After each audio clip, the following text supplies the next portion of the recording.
look how far we've come, all the things we've done, did it all with love, beauty from the bottom up. All I want is you, you're my favorite view, but there's nothing more, girl, you make my heart beat. And we are back. We're back. Episode 11 in the new layout. 3 camera angles going, multiple light sources, new couches, bookcases, prints, paint, the whole 9. We are trying something new, ladies and gentlemen. We bought all this stuff thinking that this was going to be a super effective, comfy podcast. And Too comfy. yeah, I'm not sure. You're going to have to move your mic closer to your mouth. I'm not sure that this is going to work out as I had planned, even though I'm very comfortable now. There's still a whole lot of growing pains that are going to have to get worked out. Mm. We did order other chairs just in case these didn't work, but those won't be here until March. So we're going to have to record over the next few days in these chairs. And by the time the other chairs come, these may be what we're used to recording in because we may have found our groove. So This may be the final form minus the wall behind you because you need art. Get that figured out. I also don't know how we're going to do live streams. Play it by ear. Yeah, we're going to have to wing it.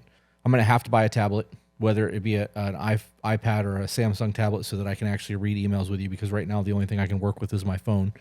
Whereas before I had an actual computer at my desk that I could operate, and I can't reach any of that from here, which means we really need somebody to be able to direct when we're doing these podcasts. And until we get to the point where we can pay somebody to be here while we do this, that's not really an option. We're just finagling. Right. And we were a 2-man show, and we're a 4-man show now because we have AJ and Jennifer helping, but like it's still, I don't know.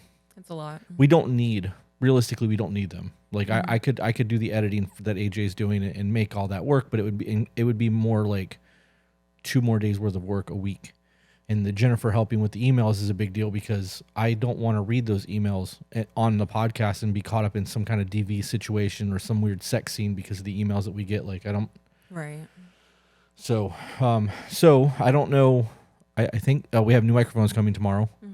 And that'll be the final setup with this until we decide whether or not we're going to change the chairs. I don't know what all we have today. We have I have one question from TikTok that I screenshotted that I would like to discuss. I have one bullet point I would like to hit. Okay. Do you want to do that first, and then we'll get into my conversation, then we can do the emails? So I posted a clip from the podcast to my TikTok where we were talking about, a woman said he should be loyal no matter what, and the dude was like, loyal to what? Right. Though.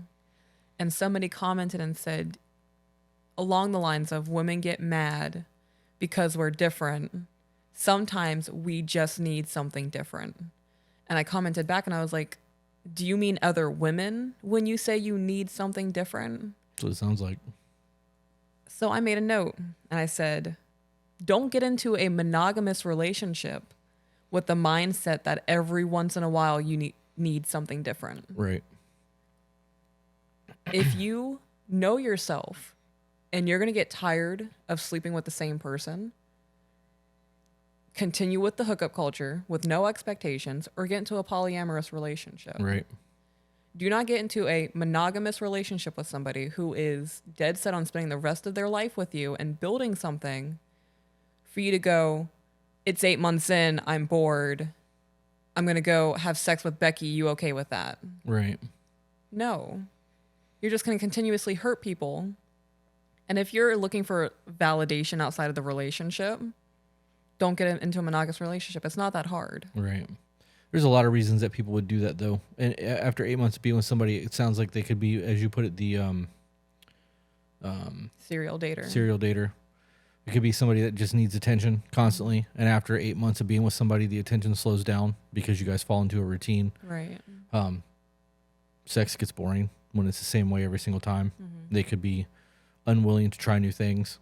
That conversation needs to happen. Well, I'll say that's a different conversation than Right. I'm just going to go sleep with somebody else. Right. Absolutely. It absolutely is. And if you're feeling that way and you want to go sleep with somebody else, you need to figure out why that is. And like you said, if you're just not wanting to be monogamous, that's the thing. But if you do this in a pattern repeatedly over and over and over again, I don't remember what I was talking about. The hum distracted me. Not getting into a monogamous relationship if you want to have multiple sexual partners. Right. So in the event that you're Right. So if you know that you just want multiple sexual partners and don't get in that monogamous relationship, but if you get bored with somebody and you're a serial dater and you need that lust, eventually you're going to be that guy that never settled down or that woman who never settled down. Excuse me. And by then the pickings are going to be mighty slim. Right. And you're not going to find a quality person because quality people are going to be married to other quality people and they'll have found their life and worked it out. So in that scenario where you're 8 months in and you feel like you need something different, you need to talk to your partner and be like, hey, Right. I don't know really what's going on in our sex life, but this vanilla shit's not working for me. We need to try something else. And if she's into that, great. Or he's into that, great. And if not, then maybe you need to start your next relationship with, hey, I need more than missionary. Right. So It's also the kind of thing where if your partner comes to you and says this isn't enough and they're really pushing for the polyamorous, don't give in to that just because you want to make somebody happy. right.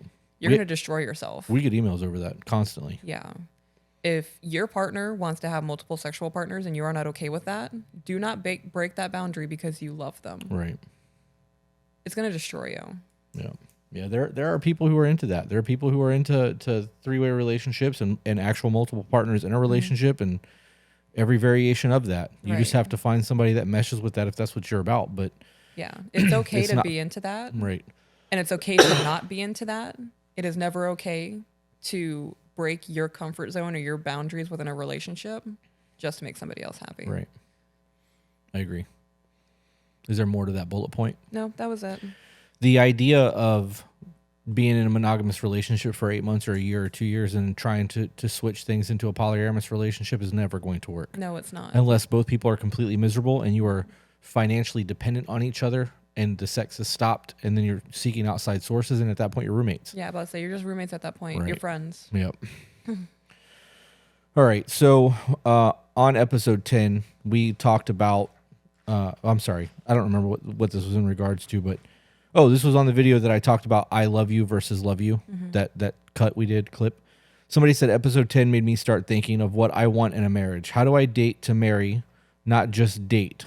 How do I explain that on first dates? And I said, oh man, that's a conversation for a podcast, not a 150 character reply.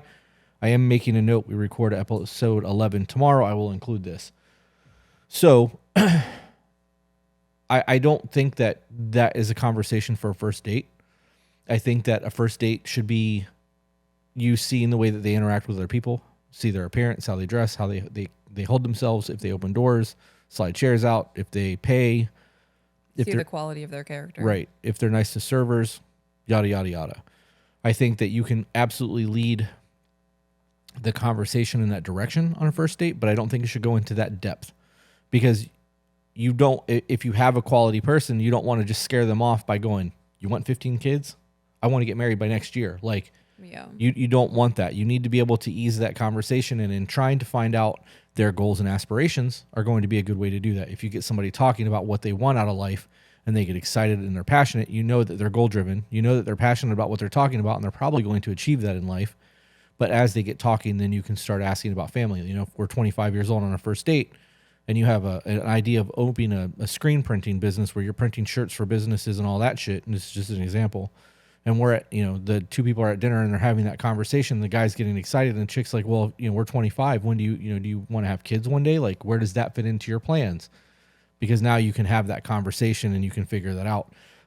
I think second date, third date would probably be more of a marriage conversation to find out. But I also don't think that you should be dating people just to sleep with them. Yeah. If you're going on a first date, it shouldn't be to sleep with somebody. Your first date should be getting to know them. It should be seeing who they are as a person and not just an online presence. And you should be stalking them online. If you get on Facebook and meet somebody there and you haven't gone through all their photos to see who they are, and then you guys go out to eat and they don't take the time to dress up or make themselves more presentable and they just continue that Facebook appearance, like they haven't put any effort into your date. I mean, for me, that's a problem. Like, Right. If you should be trying to make an impression. So what do you think about all that? My thoughts are, if the first few dates they don't get dressed up, in 10 years, they're not going to get dressed up for your anniversary. If they show you that that's who they are in their first few dates, that's going to be your 10 years. Right. That's something to think about. If they're rude to waiters, they're probably going to be rude to your family. Oh, yeah. Those are important things to gauge. Do not start a conversation on the first date of, well, we're kind of getting up there. My clock's ticking. How do you feel about kids? Yeah. I have heard women say that On a first date? on a first date. We don't do that. Yeah, that's insane. I agree. Hit them with where do you see yourself in 10 years? If they're not goal oriented and they're like, I work at Burger King, I'm doing pretty okay. I don't see where I have to improve my life. Like, I'm good with just getting by. They're not going to say that they're good with just getting by. But if they give the impression of they're okay living paycheck to paycheck and they don't want to further themselves in their life, I would not plan a second date. Yeah, I wouldn't either. And it's not because of financial status. It's because I have goals and aspirations. Right. And I don't want somebody that's just going to ride my coattails. I want somebody that's going to help me build Right. and grow. And I want to be able to do the same. So if I have all these goals and aspirations and I'm, the first date is happening, if we were on a first date and I'm telling you, I'm a business owner and I have plans to open 2 more businesses and I want to open one out of state so that I can get a second home and I can travel back and forth. And you're like, that's cool. I work at AT&T. Mm-hmm. I'm like, yeah, doing what? Selling cell phones. Cool. Well, what does your future hold? Like, what do you want to do with yourself? Haven't thought that far ahead. Yeah, I don't know. Yeah. Yeah, I'm good. I'm not going on a second date for that because Right. here I am building my future. I don't need somebody to come in and mooch. I want somebody that's going to come in and add value to it. Yeah. So If they have no hobbies, if their hobby is playing video games 6 hours a day, yeah. not interested. Yeah, that's not a hobby. That's escapism. If you're Right. playing it that much, you're using that as an escape to your reality. Yeah. A hobby is something you do a couple hours a week. Mm-hmm. When you dedicate that much of your life to something, you are using it to escape your reality. It's no Right. different than doing dope. Like it's not healthy. Yeah. It would also make me uncomfortable if they just, like, what do you do in your free time? Well, I'm depressed, so I don't really do anything. Yeah, I don't want that either. I mean, obviously everybody's got their baggage, Right. and some people have depression and trauma, but like that's not. If we're on a first date and you hit me with, I have depression, but I've taken up photography or I ride my bike every day for 30 minutes. Right. I'm more interested in that than I'm depressed, my life is miserable, this is why my life is so bad. Right. If you're showing me that you're depressed, but you still want to make yourself happy in your life, I'm all here for it. I would plan a second date after that because you're showing me you're willing to work on yourself as a person. Yeah. I don't think I would do a second date with a pity me person anyways. Right. Aside from the fact that I do have depression. Yeah. You have depression. Right. If that was our entire first date, we wouldn't have made it to a second date. Right. No, not the whole first date, but like if there's a small conversation of, I push myself daily because I live with depression and like I see how it affects people in X, Y, and Z and I want to be better. I want other people to be better. I would take note of that conversation, even if it was just a 5-minute conversation. If it was a 5-minute conversation of I'm depressed, my life is miserable and it's everybody else's fault but my own. And we move on from that. I'm still taking note of that conversation. Yeah.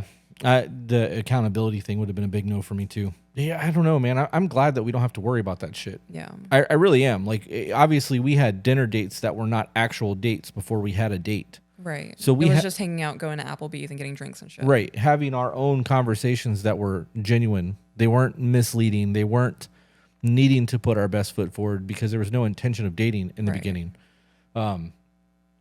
So we were able to learn and grow. So by the time we actually had a date, all of that had already been hashed out in a very relaxed scenario. I don't think that you guys should be going on first dates with the intent of sleeping together. First date should be getting to know each other. A first date, unless you already know this person on a personal level, not just the social media level, Right. should be getting to know those people. It should be seeing the way they interact with staff. It should be having conversations about what they want in the future. It should be trying to building a foundation of a friendship first, because you shouldn't just jump into a relationship with someone that you know nothing about. Right. And that includes a sexual relationship. I was going to say, you shouldn't even be going on dates with the intention of getting into a relationship with said person. I agree. A date should be, do I want this person in my life at any level? Is this somebody that I'm willing to put the time and effort into getting to know to possibly form a relationship with? If you go on a first date and everything goes great and you're like, all right, now we're boyfriend and girlfriend. Right. No, you don't know this person. In 3 months, you could figure out that they went to jail 2 years ago for battery on an ex-wife. Right. Right. You have no idea what's in this person's past. You need to get to know somebody. A date should be in the intention of, let's form a friendship. Right. Let's see if we are on the same track. Can we even be friends before we jump into a relationship? I agree with that. And in that way, that foundation is being laid. Right. I'm going to kind of sidetrack here for a minute. We got all of this set up now the new couches, the bookcases, the prints, the lights, everything. We spent an entire week trying to build all this out. I spent an entire week stressed out over all of this, trying to make it work because of the lighting and the camera angles. And though we got it set up, I'm not content. And we did order more chairs, and like we're trying to figure that out. So for those of you guys who are watching on YouTube, please go into the comments and let us know what you think of the room. If you like it, are we looking a little too slouchy? Do we not look professional? Like, do we need to change these chairs out to actual chairs so that we're sitting up straight and having a better moment? I will say the only thing I think I need now is some sort of stand back here. Yeah. So that I can put my drink back here so that I don't have to try to reach over there, because I have to move my whole body and then reposition myself. Right. So if I had a way to just set a drink back here or back here so I could just grab it and go, that would be ideal. I do like these chairs. They're comfortable. I don't know. Anyways, you guys leave us a comment. Let us know what you think of the podcast room. Do we need to change it again? Does this look presentable for you guys? Because I know this is a very different scenario than our last podcast, and I haven't seen anything that looks like this yet. Mm-hmm. So I think that these chairs might be too much, but I guess we'll have to wait and see over the next day or so how they pan out in terms of use. I don't have anything else on that first date conversation. I think that pretty much touches bases. So I have one more point. I'm going to read what I highlighted and see if it's something you even want to get into on this podcast. So The topic is, do you want to solve or do you want to argue with your partner? Okay. So I wrote down, when you bring up something your partner did that hurt you, for an example, are you looking to attack or are you looking to explain? Do you want your partner to feel like a piece of shit, or do you want to fix it?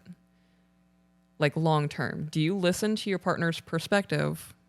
Accountability. So that statement of, do you want your partner to fix it or feel like a piece of shit, is a big one. Yeah. Because a lot of conversations are coming from a perspective of, I'm hurt, I want them to feel my hurt, and in the process, I'm going to make them hurt too, because eye for an eye.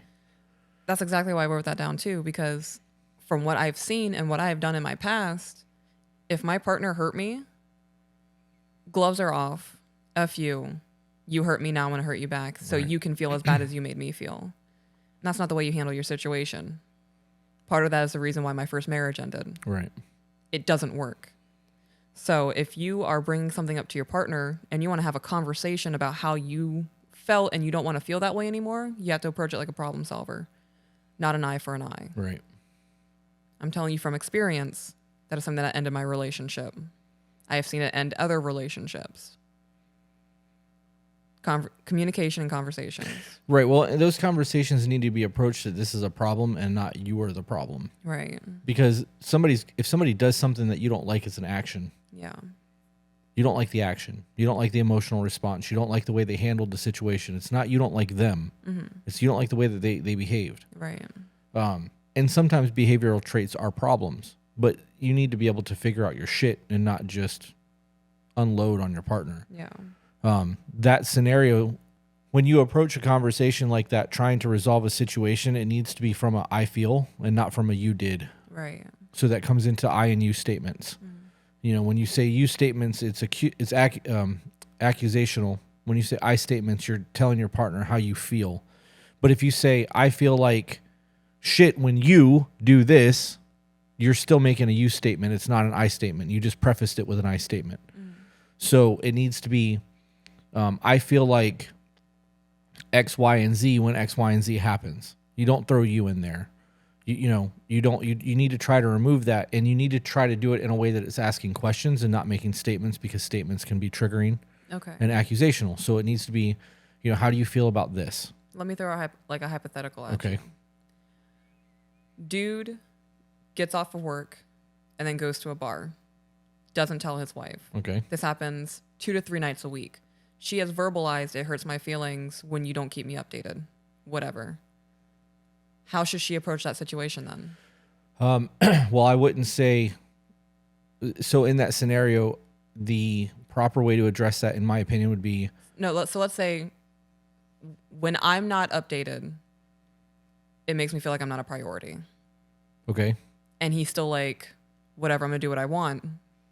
Then how should she approach that situation? Because that's an I statement. It is. It absolutely is. And it could be addressed in a second scenario where I don't know if you're safe. Mm-hmm. I don't know what's going on. You could be in an ambulance. You could be in a hospital. You could have been arrested because you're not keeping me up to date on where you're at. I sit here and worry. Right. And it's not fair to me to have to sit here and constantly worry about if you're okay or not. So if you were to just tell me, like, I'm going to the bar, I'm not going to get mad about it, but you're going to make it so that I'm not worrying anymore. I'm not sitting here panicked and stressed out, because now it's not a matter of, you piece of shit, how dare you go to the bar every single night when you could be at home with the kids and helping me around the house. You're changing the narrative of the conversation about your concerns. Now, in the event that you are pissed off that they're going to the bar and not staying at home and helping with the kids and all of that shit, that's a whole different conversation. And in that scenario, you know, it would be I'm overworked, I'm overstressed. I need you to come home so that I can take 15 minutes and you know, give me 30 minutes with the kids before you go out. I don't care if you go out. You're going to do what you want to do anyways. I can't make you be here, but I need a break. So if you come home and give me a little bit of extra time to let me get on top of my game, you can go do what you want to do. I don't care. At that point, they're going to be more apt to be like, okay, she just needs a break, and then I still get to go to the bar, versus being told what they're going to do, because people don't like to be told what they're going to do. Right. So, okay. And that same conversation, because I know there's going to be somebody in the comments going, well, they should just come home. Yeah, they should. But you can't make them. But if you married somebody who likes to go out to the bar and drink 4 or 5 times a week, and you procreated with them and you have kids, that was the choice you made. You did that. That goes right back to not dating. Right. But that also goes back to when you're on that first date and someone shows up unpresentable, that's how they're going to show up on your 10-year anniversary. Right. When somebody shows you who they are, you are accepting that. So if you marry somebody or you have children with somebody who goes to the bar 4 or 5 nights a week, you cannot expect a status change to make them change as a person. Right. You got to also keep in mind that people are who they are. Yeah. Like you're saying, they are who they are. And just because you get married doesn't mean that they're going to change who they are. And you shouldn't marry somebody without having the conversation. Like, hey, I recognize that you enjoy going to the bar a lot. If we get married and have kids, are you going to stay at home, or are you going to continue going to the bar? Because if they're like, yeah, I'm going to keep going to the bar, don't have kids with them. Right. You know they're not going to be present as a parent. You did that to yourself. These kind of conversations need to happen. I understand that people will sometimes change for the worse in relationships, and I believe that a lot of that comes down to them being unhappy, being a shell of a person, not liking their partner, not liking their home life, whatever the case may be. Those conversations also need to be had. We can sit here in what if scenario over and over and over again, and I'm not trying to do that. Right. So if you guys want to get in the comments and bring in all these what if conversations and whataboutisms and all that shit, like whatever, you're just going to drive the algorithm. Okay, what aboutism and what if statements? So if somebody throws in, well, what if this? Okay, well, if that was the conversation we were having, then we would address it. Yeah. After we have a conversation, you hit us with what if, you're typing that in the comments of a video that's already posted. This could be 6 months old. I'm not going to see your what if scenario in the comments. If I do, then it'll be its own separate conversation on a new video or in a new TikTok. Your whataboutisms and what if in a conversation that we are having on a specific subject means absolutely nothing. I think it's important to remember that these conversations that we have on here are specific conversations. They are. And though you're seeing clips of them on TikTok, because we do add clips, you're getting a small fraction of a broader picture. And when you see that small area, your depth of field is so narrow, you're not seeing the bigger picture. Right. So if you're not willing to come back and look at the full video and watch the content to really understand what you're talking about, you sound like an idiot. Because we know the full conversation. So when you go, well, what about this? And I'm like, yeah, that was discussed. You missed it. I'm going to say 9 times out of 10, your what ifs or whatabouts were already addressed. Or completely irrelevant to the conversation. Right. And like you said, it's a little pinpoint on a massive conversation. You're getting 1 to 3 minutes out of a 3-hour podcast. Right. Right. And a lot of these conversations are 10 to 15 minutes long. Right. And most of those clips are a minute. Yep. I really don't, on a personal level, don't do what ifs. Even on people who stitch videos and have the conversations and the whole conversation is a 3-minute conversation and that's the end of it. I'm not going to come into the comments and go, well, women do it too. Right. Or, well, what about when this happens? It's irrelevant. Right. And a perfect example for that is when that video that I made, which is still getting tons of views, where I was like, he understood the assignment because he wouldn't allow his woman to go to the gas station at 11 o'clock at night. He was going. No gentleman in their right mind would let the woman go, right? People are like, well, what if they're single? Well, this is an irrelevant conversation right, to you. it doesn't apply to you because it is a man saying that no gentleman would allow his woman to go. So if you're single, you're not anybody's woman. Right. Bye. Go to the gas station 11 o'clock at night and hope that somebody there is going to look out for women if you're in a bad situation. Or don't go at night. Right. And then you get the people who are like, well, I was taught to fight. This one gets me. And like, I wasn't going to bring this up, but because we're talking about it now, I'm going to. The amount of women who are like, I carry. I grew up with brothers. I know how to fight. Blah, blah, blah, blah, blah. I know how to fight and I carry. Right. I am 6 foot and 230 pounds. If somebody hits me in the back of the head, if you're unconscious, it doesn't matter. It doesn't matter that I can box. It doesn't matter that I know a little bit of jiu-jitsu. It doesn't matter that I have a weapon. Mm-hmm. If I get hit in the back of the head and I'm out on my feet or I am unconscious, I'm useless. There's a whole lot of those comments in that video, and I keep going to address them. Like, you think you're a badass and invincible, and you're not. You're not. But I'm not trying to perpetuate the conversation of violence against women, because that's also not what I'm here for. You know, we make these podcasts to try to make men better, to make women better. Right. And then we get a whole lot of conversation in there too, where women go, well, you know, men should be teaching other men to be better men. Why don't you raise your children to be those better men? Because I'm a grown-up. Right. It's not my job to raise other men. You know, there are a lot of men out there who are already just beaten down by the world and don't want to do better because every time they try to do better, they just get shit on. Yep. How about you be a woman who would just acknowledges a man who looks broken on the road? Yeah. Like, if a man is looking like he's just having a really hard day, compliment his outfit. Yeah. Say, hey, man, your hair looks good today. And keep going. That compliment is going to change that whole man's day. And to be like, damn, you know, there are just nice people in the world. Yeah, you don't even have to raise, if you don't have children, just be a good person in the fucking universe. Ooh, I just said the F word. I'm so sorry. It's all right. I'm getting agitated. There are so many ways people can implement change in the world. It's just small steps. Right. I agree. I didn't mean to get so passionate in that. No, I agree. I know that that's not really even relevant either in terms of this specific conversation, but you're right in that people get so wrapped up in them. Mm-hmm. What about me? Right.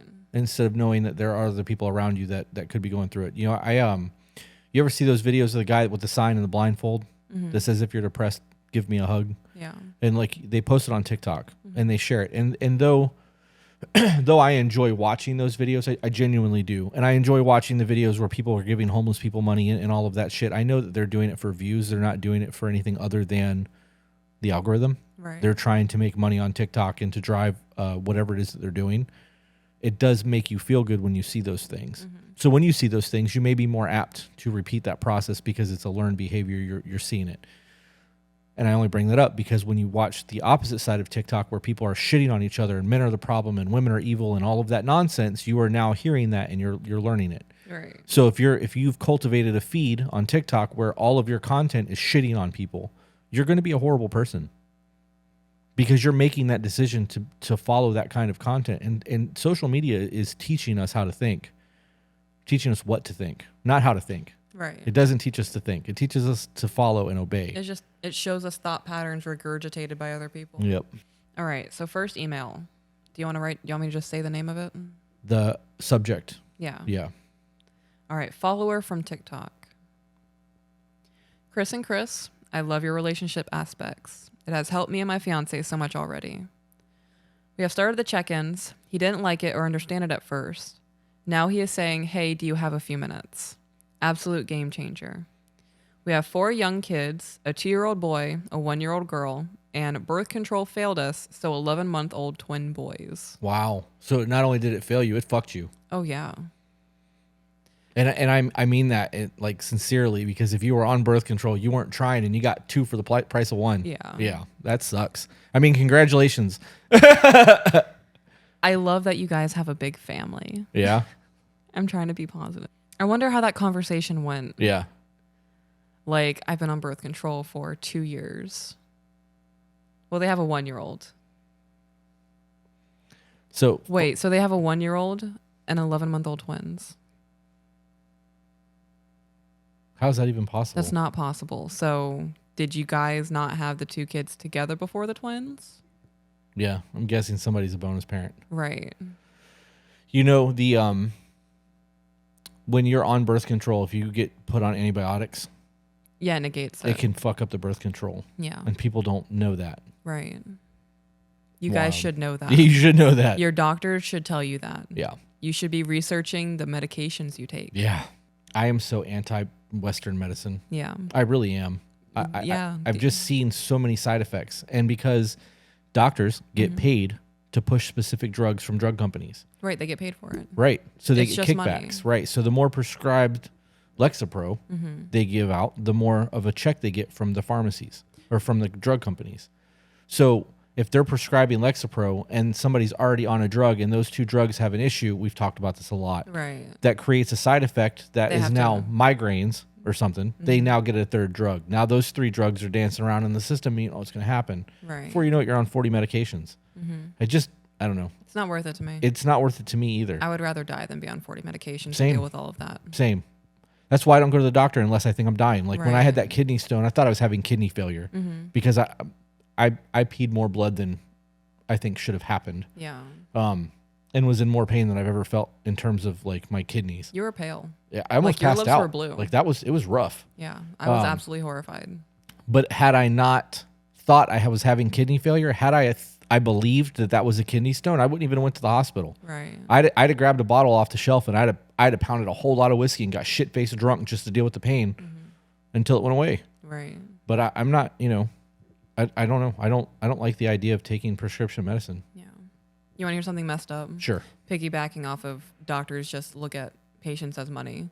So my mom's had cancer for 5 years. Her insurance just changed and the cancer center dropped her as a patient. No recommendations for new doctors. They're like, we no longer accept your insurance. You're going to have to find new people. Instead of finding new insurance? Well, she's on disability now. Oh, okay. Due to the cancer, she can't work. Wild. So the whole cancer center was like, no new recommendations. Here's your records. Good luck. So they said, we can beat this cancer. Yeah. We're going to treat you with all this shit. Not tell you how bad it can get. Not tell you the fact that it can deteriorate your bones. Yeah. Not tell you that you're essentially injecting or IV ingesting Yeah. mustard gas. For those of you who don't know, do your research on cancer treatment in Nazi Germany. Yeah. Not to mention the radiation and the things that it can do to your body. So yeah, you might beat cancer, but you have no idea what this is going to do to you for the rest of your life in terms of your body being messed up from the drugs that we're giving you. Yeah. And then go, okay, well now you're permanently disabled because we fucked your body up. Sorry, the insurance dropped. You get fucked. Like, come on, man. And they just told her a week ago that her back is broken again. It's absolutely insane. The medical system in the United States does not treat or cure. They want to keep you as a patient. The longer they keep you as a patient, the more money they can bill the insurance, the more money they can make. And if you go back and look, insurance companies were not a thing until the government got involved in medical and created that. Every time the government gets involved in something, college, for example, when you look at college tuition in 30s and 40s, it was based off of grades and in the event that you could get a loan from a bank. So it wasn't guaranteed that you could go to college. And then once the government started agreeing to back student loans, saying that they would buy the debt from the people who were defaulting on the debt, tuition went up because it became very easy for people to go to college. So now everyone can go to college and have all this debt. Well, the government owns that debt. It's no longer owned by a bank. Every single time the government gets involved in something, it creates problems. And we just let it happen. Yeah, of course we do, because people want to be taken care of. We want our Netflix and our air conditioning. And as long as we have internet and DoorDash, we're never going to say anything or do anything because life is convenient for us. Yeah, right now. we want that comfort. It's all right. Things are not going to last like this. No. Nope. So back to the email. Sorry about that derail. We dated for 9 months before conceiving our first. Not long enough. So here's why I'm messaging you. Girl, I don't understand. I don't understand time frames. So you dated for 9 months before conceiving your first. So your twins are not your first with this person. Mm-mm. But neither is your 1-year-old, because having a 1-year-old and an 11-month-old twins does not add up. Right. Right? It doesn't to me. A 1-year-old and that they're 1 month apart. Right. You pretty much have triplets. Right. Yeah, it's not possible. Okay. I want to make sure that wasn't just me. So the problem is, husband works 12-hour shifts. He works 2 nights, 7 p.m. to 7 a.m., and then off for 3 days. Then works 3 days, off for 2. I know that working night shift is hard. I did it for a long time working at the hospital. Anyways, I cannot grasp or understand how I'm not to get angry. Typical day for the husband is that he works and he gets home at 7:13 a.m., takes a shower. Wow, that's a very specific. It's just 7:13 every morning. There's never traffic or anything. All right. So he gets home at 7:13, takes a shower, stays awake until 9 a.m., latest 10 a.m., and then sleeps from 9 or 10 until 6 p.m. when it's time for work. Asked if he sleeps good. He says barely, only got 4 hours, knowing that I looked at the clock when he went to sleep. So I'm going to pause you right there. Are you in the room watching him laying in bed, and then like the moment he swaps to sleep, you're like, all right, it's 5:15? Yeah. Or because him laying down versus him actually being asleep are two different things. Right. We're staying asleep. Right. You and I can lay in bed for 2 hours before we actually fall asleep. Right. So laying down at 8 p.m. and then falling asleep at 10 p.m. Right. There's also nights where we lay down and fall asleep at 9:30, 10 o'clock, and I'm up at midnight, and I'm up from midnight till 4:35 in the morning, and finally fall back to sleep. Sleep patterns are off. Mm-hmm. So that the night shift thing, him working nights and sleeping like that, like that's, our bodies are not meant to sleep during the daytime. Right. That's why when the sunlight starts coming through the window, we wake up. Like that's genetic DNA, biological 300,000 years of history. Mm-hmm. It's, you're supposed to run and hunt and do things during the daylight because we didn't have electricity. Right. Also less predators during the day. Right. Yeah. So there's, and you could see. Yeah. So in the event that you had to run from a predator, you could run. We're not meant to work night shifts. Right. So that takes a toll on us. There's actually studies done that say that when you work third shift for a long duration, you take years off of your life. I believe that. Because your body is not meant to work in that it stresses your central nervous system and messes with your clock. Yeah. So you're not supposed to do that for long durations of time. I've worked a shift like that where I was 3 on 2 off, 3 on 2 off, or 3 on 2 off, 2 on 3 off. And it because it was in a very high heat environment, when I came home, I was useless. Right. I would fall asleep the moment I got in, and I would wake up and shower before going back to work, but I would basically sleep that entire time. Mm-hmm. And there was no downtime. And on the weekends that I had the 3 nights off, that first day was like an 18 to 20 hour sleep trying to catch up because my body was so exhausted. Right. It's just a bad situation. Mm-hmm. All right. So he says, I only slept 4 hours, knowing that I looked at the clock when he went to sleep. A non-work night day for him, gets home at 7:13 a.m., stays awake until 9 or 10, falls asleep, wakes up at 11 p.m., goes back to sleep at 12 a.m., and then sleeps until 10:30 a.m. He's exhausted. Right, so he's getting caught up on his sleep. Yeah, well, you can't catch up on sleep. It's his central nervous system is taxed. Right, so it's trying to recuperate. Right. So when people do like powerlifting and strongman and all of that, like people who bodybuild, when you can go 14 days without a rest day. At some point, your central nervous system is going to go, okay, bro, like I can't keep pushing like this. I need a down day or a down couple of days. So you have to take that downtime. Your muscles can recover. Every night you sleep, your muscles recover. Your body recovers. Your central nervous system is something completely different. You can't take supplements for that. You can't do anything other than let your body tell you what it needs. Right. And in the event that he's working hard work and he's coming home that third day and needing to sleep like that, it's because his body's done for. Yeah. Yep. Been there. That shit sucks. It does. So he goes back to sleep 12 a.m. and then wakes up at 10:30. Hangs out with me and the kids, and then falls back to sleep by 6 or 7 p.m., and then sleeps until 11 p.m., and then goes back to sleep at 12 or 1 a.m., then wakes up at 6:30 and stays up until his time for work at 6:30 p.m. So he's running a full 24 hours awake. So he just spent all day with you and the kids, goes to bed, wakes up, spends another full day with you and the kids, and then goes right into work with no sleep. Right. And then works until 7 a.m. Right, which could be why he's so run down by the time he's on his 3 off. It's a big deal. That's a massive sacrifice. Yep. And you're angry at him? This man is killing himself. Is that why she's angry? Okay, so she does that. And it goes on to say, and he is mad he didn't get any sleep before work. I am so angry because we have 4 babies and when is my break? On nights he works, I do dinner and baths every night by myself and bedtime, and when he is home, I have to freak out to get him to help me. So I finally just stopped asking him. And if I do get out of the house, I come back and he has put all 4 kids to bed by 6:30, which means they will be wide awake by 3 a.m. ready to party. I am just so angry, and he says my job is so easy. I don't feel heard or seen. He assures me that he loves me and blah, blah, blah. Wow. So she doesn't work.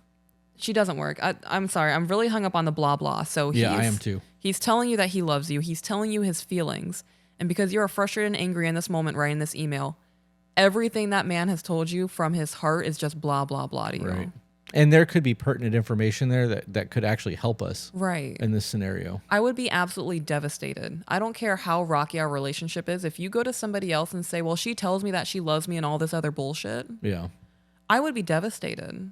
If he loved me, why watch me struggle? Both of my parents passed away February 4th of 2022 and December 19th of 2021. What's that got to do with anything? I don't know. Okay. I mean, it sucks that her parents died. I'm not taking away from that, but why is that relevant to what's going on a year later in her life? She added her phone number at the end and said, to you, Chris, for your wife, please, I need her help desperately and can use a friend and she is beyond genuine. Okay, so guys, I'm going to put this out there right now. Under no circumstances will we ever call any of you. Ever. I don't care if it's like a last-ditch effort lifeline extension. We are not putting our personal information out there in a way that somebody could reach out to us. That's not happening. Right. We have talked numerous times about doing Zoom calls because that is private, but we have very hard limits on things that we are not going to get into. We are not going to discuss our sex life. We're not going to discuss your sex life. We're not going to discuss phone calls. We're not entertaining that shit. We have people from Patreon that wanted to mail us stuff and we got a PO box for it. Like our personal lives will remain that way. Right. And in the event that our personal lives get interrupted or compromised because of this podcast, I will shut this shit down and I mean that. And I will move and that will be the end of it. That's not happening. So I understand her need and want to talk. There are hard lines that will not be crossed in this podcast, and I would appreciate it moving forward if that does not happen again. Right. And you know, I'm not looking for friendships in this. No. I'm not going to bring you into my life and tell you everything about my family and my children and my past, and that's not happening. Right. I don't view this as a friendship. You're looking to have somebody in your life that you can vent to and get advice from. Right. That's a therapist. I am on the internet giving advice and sharing past experiences and my knowledge to help. That's the extent of what I'm going to do in this. Right. We're not going to be BFFs. You know, you can term me your internet mom. There are people on TikTok doing that now, like young women who don't have a good mother figure. I'm fine with that. Right. Also, this woman, I'm going to hurt your feelings. I understand that you're stressed and frustrated and all this is going on. This is a life you guys chose. Yeah. This man is working his ass off to provide for a family of 6. He is the sole income. So you view your life as hard or stressful. You're taking care of the children and doing everything at home. Everything falls on his shoulders. Right. If he doesn't go to work and provide the way he's providing, you're going to be homeless with 4 children under the age of 5. You guys need to sit down and have a conversation of where your intimacy is. Right. If you need a break, because I'm hung up on the day that he doesn't sleep. Right. There's your day to take a break. Yeah. And the fact that you've missed that window and don't realize that is a problem. If he gets up at 6:30 and goes to work at 6:30, there's 12 hours for you to take a break. He's home. Right. So if you need 3 or 4 hours to go get your hair done and get your nails done, get Starbucks, walk around Hobby Lobby and have your day, Right. that's your day to do that. And you need to have that conversation with him. Like, hey, I need 3 hours to go and decompress and get away from the kids and live my life a little bit. I need to do that on the day that you are up from 6:30 to 6:30. That's a very easy conversation. So he's doing all these crazy shifts, sleeping during the day, giving her a day off without sleeping to go to work. Right. And spending one full day with the family. Where is his day off? He doesn't get one because he's sleeping. Right. So this man's just running himself into the ground to please everybody else around him. Gotcha. That's a problem on both sides. This entire scenario should have been talked about when he got that job. Truly. Okay, so say they were together for 9 months before they had their first child. Right. What if this has been his job the whole time? That should have been a conversation. This is his job. This is the way he's provided for himself. And now he has a woman with children. Right. If this man's making damn good money, like say he's pulling almost 6 figures a year, you can't ask him to quit his job and get a day job and cut $30,000 off of your annual salary. Right. It's going to suck. Your life is going to suck for a while. Say for example that he wasn't working this job. Yeah. Because this is what we do. right? So if he didn't work this job and they had normal jobs when they started and he got a high paying job working the hours that he's working, when he took on that job, this conversation should have been had. Right. You know, I'll be able to give you this amount of time once or twice a week where you get to go do your own thing. Right. You have 4 kids. You know, if you don't have parents to watch, and I don't know where his parents are because she didn't mention them because it was a her thing. Right. The entire email was very her centric.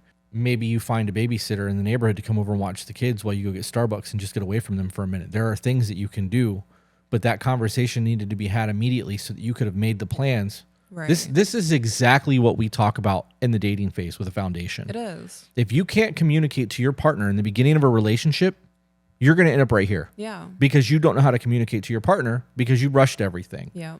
9 months is not a long time. It's really not.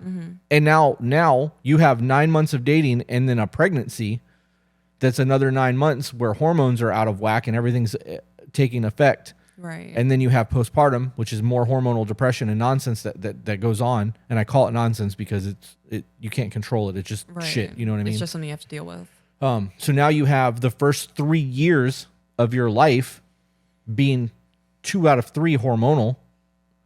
You didn't build a foundation. You don't know how to communicate. And now you're wondering why you're stay at home with no free time and your husband works his ass off and he doesn't get free time either. And you guys can't figure out how to make shit work. You know, this could even be the thing where like that one day where he comes home, he sleeps all day, sleeps all night, spends all day with the family and kids and then sleeps.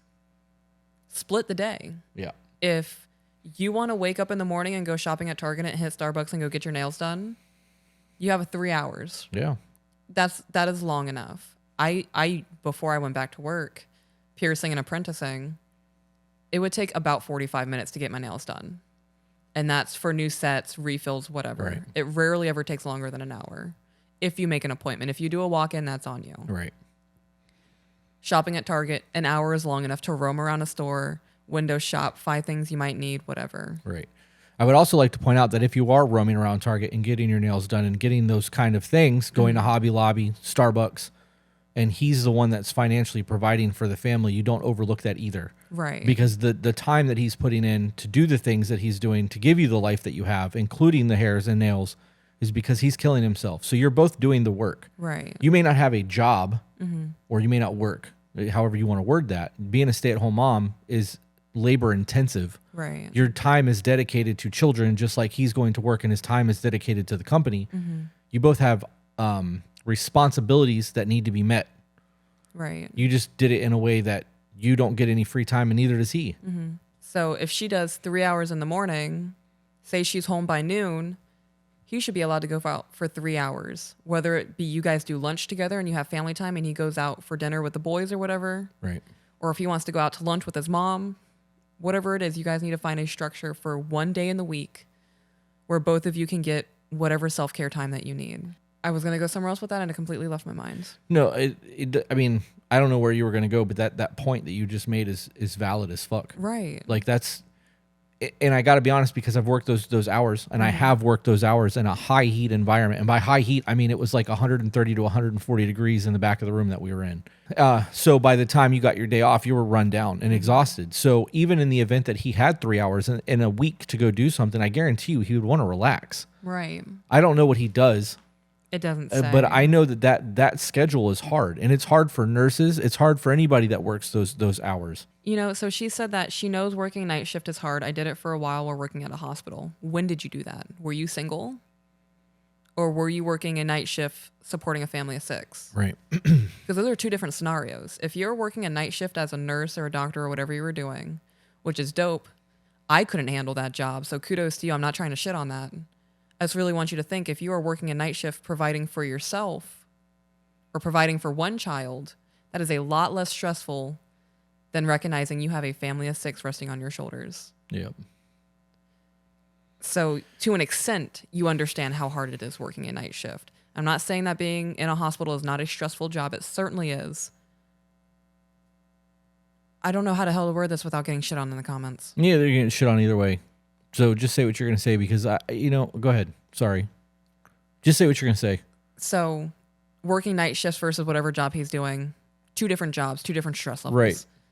My point is, working a night shift while supporting a family of just you or a family of one child versus a family of 6 are 2 different stressful levels. Right. Stress levels. Work environment matters too. Right. Working in a hospital is stressful, but working, like I said, in my scenario, in a high heat situation is exhausting. Yeah. So it might be mentally exhausting, but physically exhausting is a very different scenario. Right. You know, you can't will yourself through physical exhaustion. When your body starts to shut down, you can't make it stop. Right. You can push through being tired. You can push through mental exhaustion. It's a different scenario. If your body gives out, there's nothing you can do about Right. that. That's it.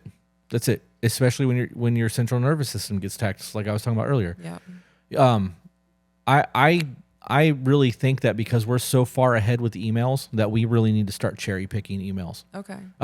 Maybe we just dedicate a day where we sit down and go through emails and remove ones that aren't really relevant or are not going to get a good response, because I got to be honest, this email is not something that if I would have pre-screened this, I wouldn't have addressed this email. I would have. I would have just sent her a response back like, you and your husband need to have a conversation about time management, and that would have been the end of it.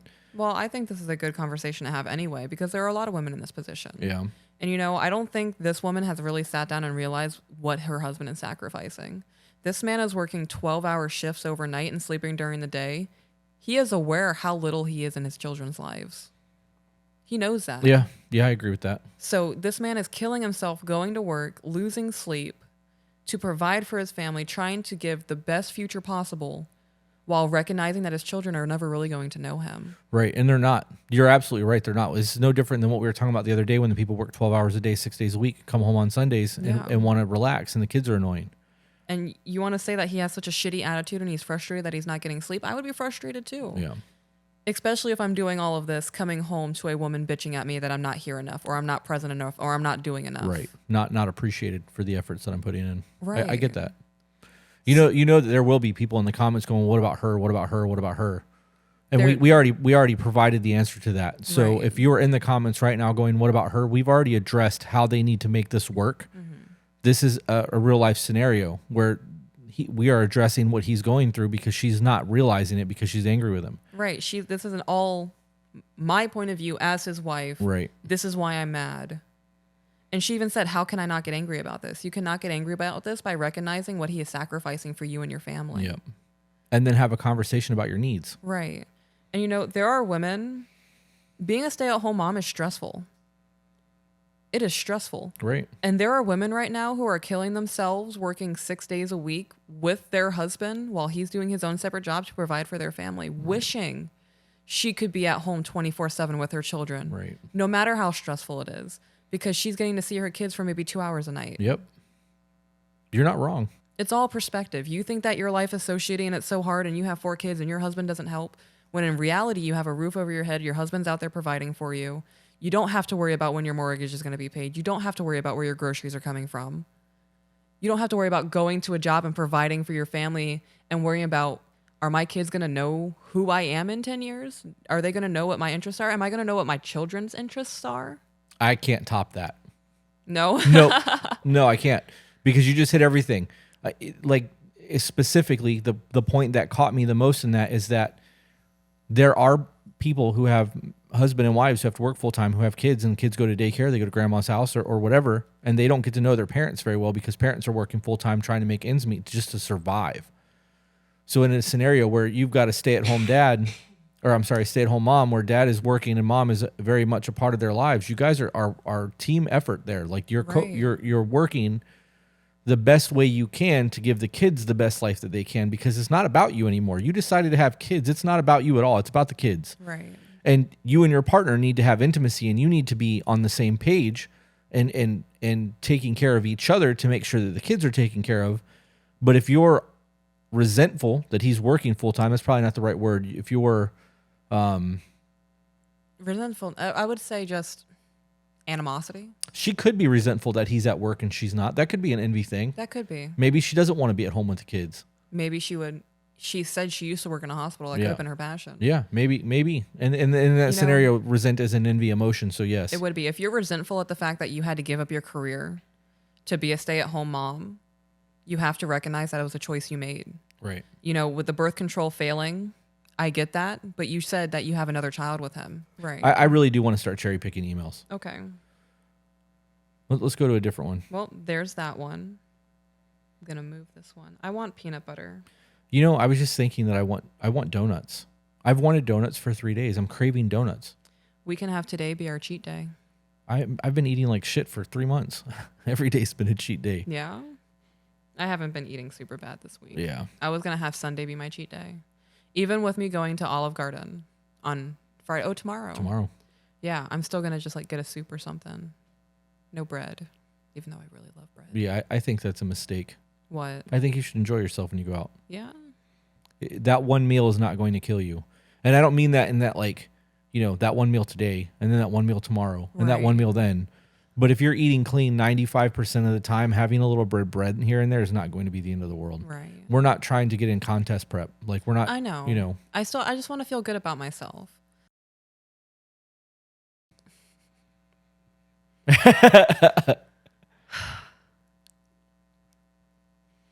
I had a whole formulation That's right. of words. They were there. I could see them. You know, everybody thinks differently. When I'm thinking of what I want to say, I see the words flash by like in a Star Wars intro, kind of. In a galaxy. And you Far, said far that, away. and you said that, and I just watched them ash, like at the end of Endgame or whatever, when everyone just there's. You were Thanos in my mind just now. That's funny. I'm aware that we're not trying to be like contest ready or anything. I'm aware that I've gained weight, and I was almost back up to 190. And for everyone in the comments, oh my God, 190, you're not fat. I'm aware I'm not fat. I've been 320 pounds. I know what it's like to be fat. Right. We have our barriers. Like this is not acceptable weight. When Anything I hit over this this weight, is not good. Right. That's when I'm aware that I am out of control. I'm a massive binge eater. Same. I have talked about it. Like I would eat to the point to where like, I'm not getting into all of that. It was bad. So with me almost reaching 190, I'm like, okay, I'm getting out of hand because that's how I got up to 320 pounds. I was like, 190, not bad. 210, it's only 20 pounds heavier. I'm not falling back into that cycle. Yeah. So logically, I know I'm eating a little bit better because I'm already down 6 pounds from when I started eating right again. It's been what, like 4 days? It's been about a week. That's good. Are you totally uninterested in this conversation? No, I want you to eat your bread. Right. So I'm just sharing my thought process, I guess, I- if anybody can relate. I get the 190 thing because mine has been 225. Yeah. That's my like I'm happy weight, and I'm like 222 right now. Mm-hmm. Before the hurricane, I was at 212. Like my goal was 200 by the end of the year. I just don't. I know that I'm not ever going to step on stage, and the only person that I'm trying to impress when I'm naked is you, and you're impressed. So like, my body dysmorphia is never going to let me be happy with myself. Yeah, I get that. So, I guess I'm not trying as hard. Okay. This one is a short one. This is not a huge thing. This is Okay. this is photography based, and because I went back and forth with them a little bit, I just want to read the email. It's more of like a thank you. Okay. To Chris and Chris, first off, let me say I found you two on TikTok with the To Be Better videos of your podcast. I'll admit I haven't listened to a full episode yet, but I will be in the very near future. Then I found your shared Instagram with all of those amazing photos. I gotta say it was a pleasant surprise to see that content and not just another OnlyFans link with a meaningless post. That makes me feel good. It made me feel really good too. I was like, yeah, that's right. Because of the amount of people who have their Instagram on TikTok linked only so they can link their OnlyFans because TikTok won't let you link spicy links on. Right. You know, that also makes me feel good though, because there are couples who do that. Right. Where they'll use their whole gimmick of their relationship to get people to go to their OnlyFans. Yep. We are wholesome. Yeah, we ain't doing that. I mean, we're kind of wholesome. We get kind of raunchy. We ain't doing the OnlyFans thing though. No, but I say some stupid things. Yeah, we can talk all kinds of shit. Yeah. But hell will freeze over before I ever start an OnlyFans. I have too much self-respect for that. I ain't Yeah. doing that. I could be like Brad Pitt in Fight Club body, super skinny, Right. the whole nine, and be hung like a horse. I ain't doing OnlyFans. Yeah.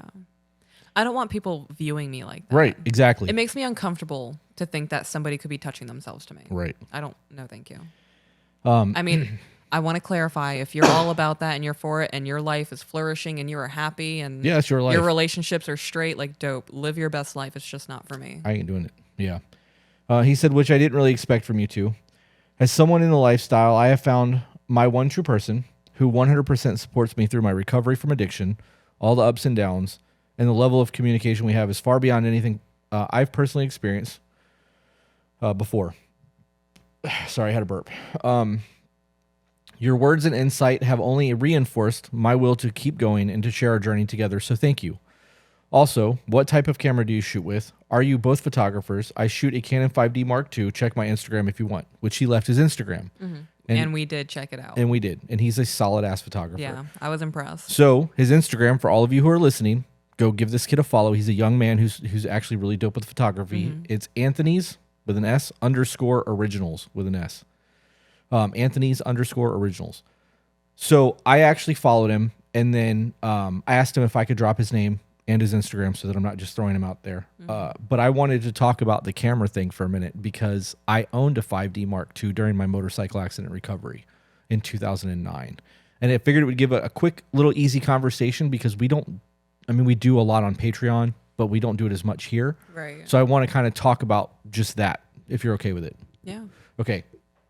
So in 2009, I was riding my motorcycle home from work. I was riding home from work. Somebody ran a stop sign from a gas station and came within an inch of my front tire, and my only option was to lay my bike down or go through the back window of this dude's car.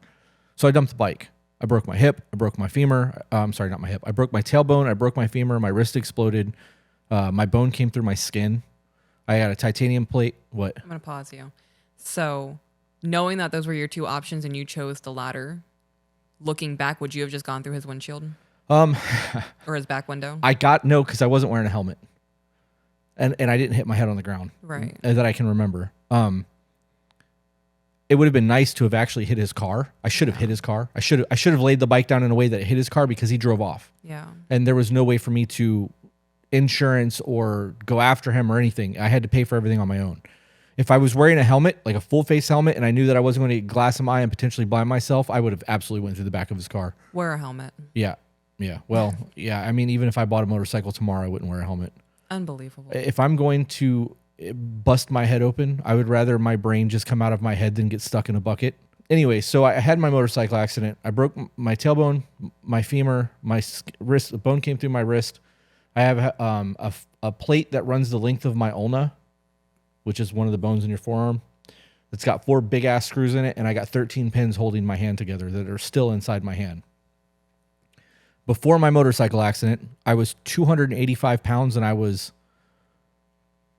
maybe 25% body fat. I was muscular because I had power lifted for so long. It's not really a flex, but I had a 500 for 3 squat. I could do a triple with 500 pounds on my back, ass to calves. I was a big dude. My size is what saved my life. The EMT told me that, and the hand surgeon was like, if you were a normal size human being, you would have died in that accident. So, the doctor told me that after he reconstructed my wrist and I couldn't afford to get my leg fixed. So I had to lay on my back with a broken tailbone for 6 weeks, which was fucking horrendous. Because you can't move. Right. Everything hurts at that point. The moment that he told me that I can start moving around again, I needed a hobby. I couldn't go back to work because I had this hand in a splint and you could see the muscle exposed in my palm. So I couldn't tattoo, I couldn't pierce, like I was completely out of the game. And I needed something to do to get me through my recovery process, and I couldn't go to the gym because I could barely walk. Like I was really messed up. So I had a friend of mine who did photography, and he had a little Canon Rebel with like a nifty 50 cheap 50 millimeter $100 lens. And I called him and he came over and like he showed me how to operate the camera, taught me about ISO, the triangle, the exposure triangle, and I got to learn a little bit about photography from him. Not much, but a little bit. And I bought a 4DD because I wanted to buy, it's kind of shitty, but I wanted a nicer camera than he had. So I bought the next camera up. I bought a couple of lenses and I'm learning photography and I'm trying to do my thing. And once I started thinking I was good and looking back at those pictures, I was fucking garbage. It's so bad. The editing is trash. Like everything was like HDR to the max and like super sharp. And it's just trash. Right, but you got to see you can go back and see your learning process. Right, I absolutely can. But looking back on my earlier everything, like, oh man, people paid me for this shit? Like, come on. But I got to the point where I was able to buy that 5D Mark II. It was my first professional level camera, and I loved that camera. I took that camera to Hawaii when I went, and I ruined the sensor on that camera by changing my lenses in a high wind area. Mm-hmm. And anytime somebody talks to me about a 5D Mark II, because that was my first, like, I am a pro Yeah.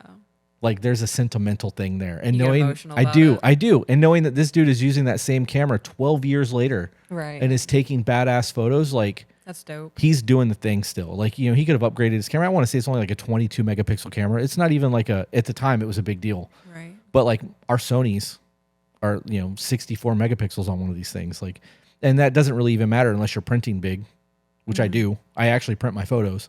I don't know. That was a cool moment for me when he emailed and told me that. So I wanted to share it on the podcast. It was really just a selfish moment, but like I appreciate you sharing that. I got to talk about my past a little bit and talk about my hobby in photography.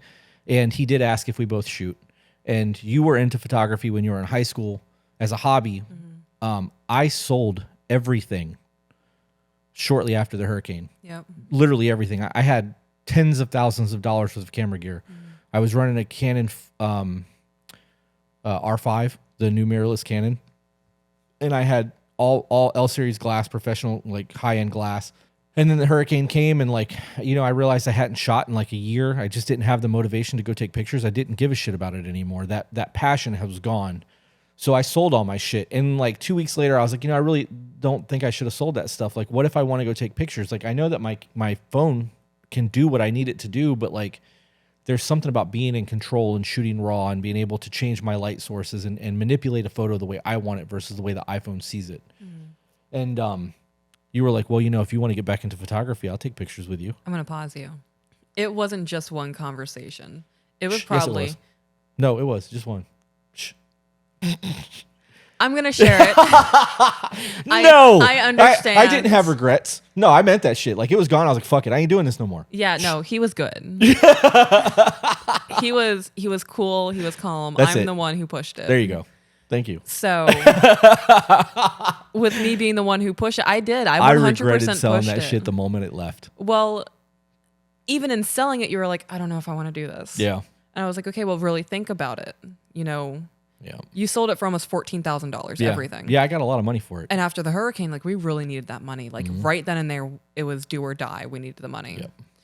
So I told you, you can keep the equipment, sell whatever else, your whiskey collection, whatever you want. Either way, we need the money. Or you can sell it now, buy it later. Right.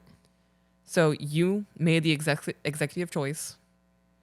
And I used that on purpose. You made the executive choice to sell whatever you needed to sell to get the money to make support sure us we were good. financially. Right. After selling it, you were like, I don't think I should have done that. And I was like, I think you made the right choice. I know it sucks. I showed you I appreciated you. I was supportive. I was No, like, you I were. understand. Like, I was the whole thing. And then, like 2 weeks later, you started saying, you know, what if we go to Colorado or something? And I was like, you're right. And then another conversation of, well, Montana is really nice to shoot. You know? I was like, yeah, Montana is great. And you're like, oh, if we go to Nevada, Yeah. we could do like astrophotography. And I was like, you know, if you really want to buy cameras, I'll dive into it with you. We can do it as a hobby. Right. So I saw that you were having that regret. And you wanted to do it, but you had no motivation to do it. And then you kept telling yourself that, you know, you were like, I had it for a year. I didn't take pictures. Am I just regretting that I don't have it anymore? Or would I really want to go back and pick it up? Right. And me recognizing that that was a hobby for you, you loved it. I took it upon myself to be like, okay, well, let's do it together. Because I knew if I was like, let's have a hobby, Yeah. you'd be gung-ho about it. You'd be all in it because now it's something that we can do together to spend Right. quality time. Right. That's two birds with one stone right Yeah. there. It is. And we get dates out of it. Right. Like you're getting back into something that you love doing that you had no motivation before, and we get more quality time together. And now we're discussing things that we would never discuss otherwise. Right. It's a whole new revenue for our relationship. Revenue. That's not the right No. word. It's a whole new. Okay, so imagine you're in a dark room and you have a spotlight on one thing in that room and it's illuminated. Everything else is dark. Us doing that together illuminated another part of that room for us. Right. That's makes what sense. that's what I'm envisioning in my mind. Hey. That's the only way I can. It works. I do know that I want to vacation a lot. Right. That's my dream, is to travel. My retirement, to me, the perfect scenario is buying a Winnebago Revel, Revel, Revel, because it's got a shower in it. It's $200,000. I want to buy it outright, so I don't owe any money on it. and I want to get in that van and I want to travel with the seasons. Yeah. I want to be able to go to Oregon in like October. You know, I have very specific things that I want to experience. And even if it only takes a year and I get to experience all of it in a year, I may be over the van life and have to buy a house at that point. I don't know. Right. But in my head, that retirement matters to me. And I want to have the camera gear to do these things.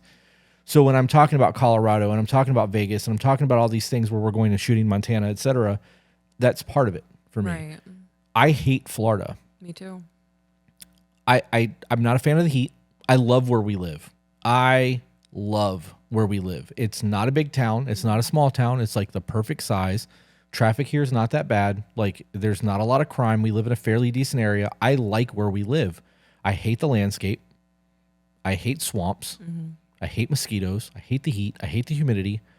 If I could just teleport my entire city to another state and have everything be exactly the way that it is with a better climate and with mountains, I'd be golden. Right. So for me, not taking pictures is because I've seen all this my entire life. There's nothing beautiful about this state, not even the beaches. People fly from all over the world to Florida to vacation here. Those photos are doctored. Those are not. Right, but even with them not being doctored, like I've gotten some amazing photos on the beaches where the sky was perfect and like everything just lined up, and the only thing I had to do was change the exposure. You know what I mean? Like Right. very little editing, and it was perfect. It's still not that beautiful to me. It's Florida. It's a beach. Right. They're all over the place. I don't care about that. Well, it's not even just that. The water's so polluted. There's always garbage on the beach. On our side, for sure. It always smells bad. Yep. Gulf side of Florida is disgusting. Yeah. Gulf Coast. And, you know, when we went to the Keys and the water was blue, I was like, holy shit, it's actually blue here. Like, it's green where we live. And it is. The water's green. You can't see, once you go like I two would or say three. green or brown. Yeah. Once you go 2 or 3 feet, you can't see your feet anymore. Yeah, that makes You me can't see the bottom. It's disgusting. The Gulf of Mexico is a cesspool. It's disgusting.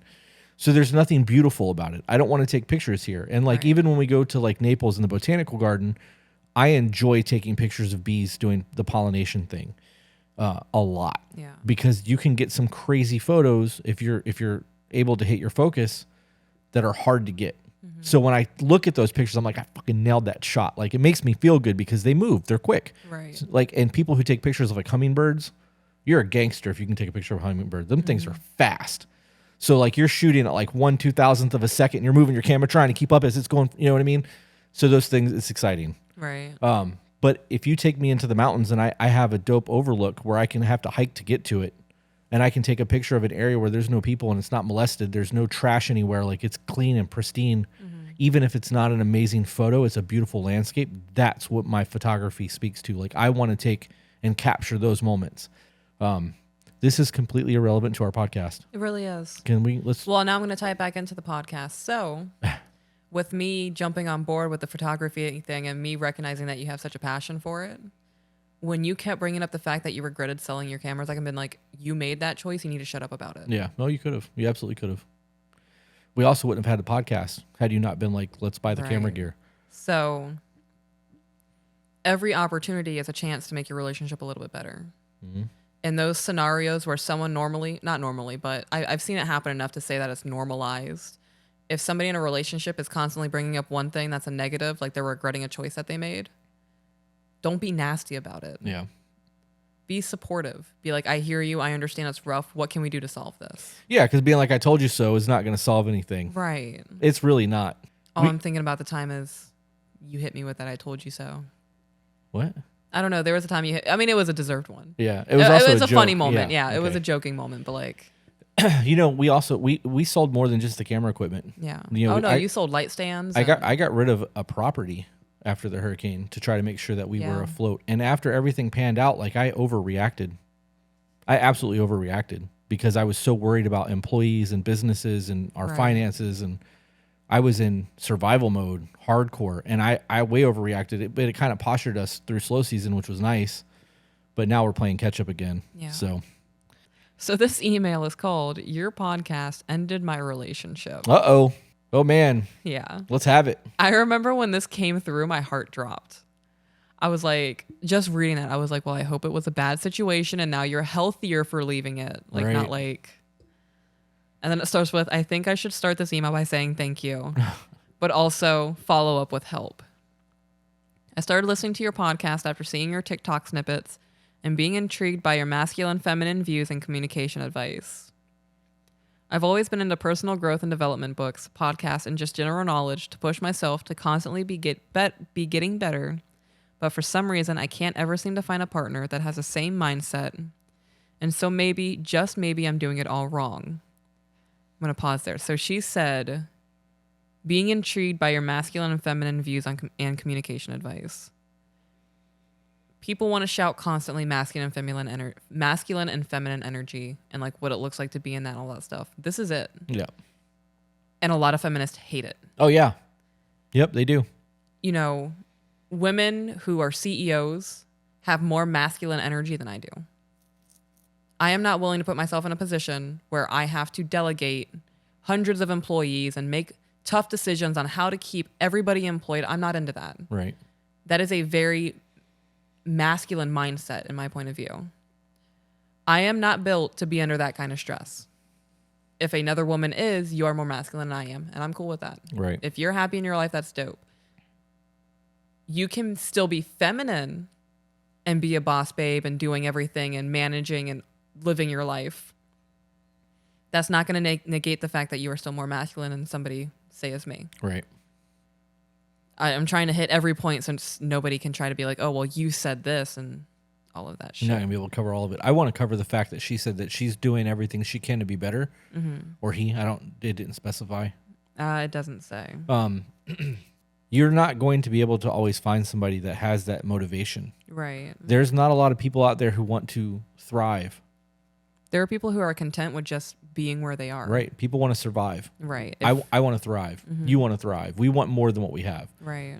If I was to look at the 7 deadly sins, greed is my 7 deadly sin. Yeah. Like my main one. I want more than I have. Mm-hmm. I don't want to be stagnant. I don't want to, and I mean that in every scenario, not just financially. I want it all. Like I want the money. I want the success. I want the knowledge. I want the communication skills. I want the nice cars. I want the nice house. I'm not okay with just sitting stagnant, and I know no one's going to give it to me, so I got to go get it. And like, if you weren't willing to work with me the way that we work this out, you wouldn't be here. Right. I'd be doing that shit on my own, and I would rather do it on my own and build and have what I want than settle and give up a life that I want because I can't find somebody to grind with me. Right. That's a problem. Yeah. So like, there's your problem in the email. I don't even know what the rest of it says. But if you can't find a partner that's motivated like you are, you just need to do you. Right. Grind. You need to be content with being by yourself. Get that life you want. And then when you have that life you want, find somebody that adds to that life. It's also going to be the kind of thing, once you get to a point where you want to be in your life, you're going to start to attract people with the same lifestyle. Yep. You absolutely do attract what you put out. So Law if of you attraction. are currently working at McDonald's and you're going to bars every Friday and Saturday night, you're going to be in the crowd you associate yourself with. You're also going to be broke. Right. But if you're working at McDonald's and you're trying to open your own company, focus on paying your bills and opening your company. Yep. You don't need to be paying on your bills, trying to open a company and trying to maintain a relationship with Kyle, who still lives with his mom. Yep. Yep. I mean, if you're both grinding, dope. But if he's not, like, why are you even trying to add that stress to you? I'm very open to constructive criticism. Like I said, my relationship ended when I found your podcast. We had been struggling beforehand, and I really saw the benefit you both provided as a positive that maybe could help us both grow and understand each other better. When I mentioned the podcast and how I was excited and that we could both learn and implement the knowledge in our relationship, my then boyfriend completely dismissed my enthusiasm and said that I was trying to change him, and if I don't love him how he was, then it was clear that I wasn't the one for him. I concur. You were pushing him to be better, and he was not ready for that. That's a lot. Yeah. If you came to me and were excited about something, That could make our relationship better. if you came to me and was excited about something, Mm-hmm. I don't give a fuck what it is. I'm going to get excited about it. Right. I'm gonna hear you out. At the very least, I'm gonna hear you out. And if you were like, I would like you to listen to this, it's gonna take 3 hours of our day. All right, babe. I'll give it a shot. What's gonna happen? I'm gonna waste 3 hours of my life. I do that anyways. Every day. Right. By playing on TikTok or watching YouTube or watching a movie. Mm-hmm. If I can give you 3 hours of my time to do something that you are excited about, regardless of the reason, I am making my relationship better. Right. Because in the event that I'm like, oh my God, babe, let's go buy electric bicycles. and go ride around gardens and take pictures, and knowing that you don't like being outside, you don't want to be on a bike, and fuck photography. But because I was excited when you were excited and gave in when I'm ready for that and need you to reciprocate it, you're going to remember that. And hopefully, Right. you're going to be a good enough person to reciprocate that energy. Yeah. And we are going to grow because of it. It's an ebb and flow. Everything in a relationship is about compromise. I may not be into what you're into. If you were like, okay, I don't give a shit how you dress, as long as it's elegant, Right. because that's I enjoy that. I enjoy you in your yoga pants. It doesn't matter how you dress. If you came out looking super slutty, I'd have a problem with it, obviously, because I don't enjoy that. I don't.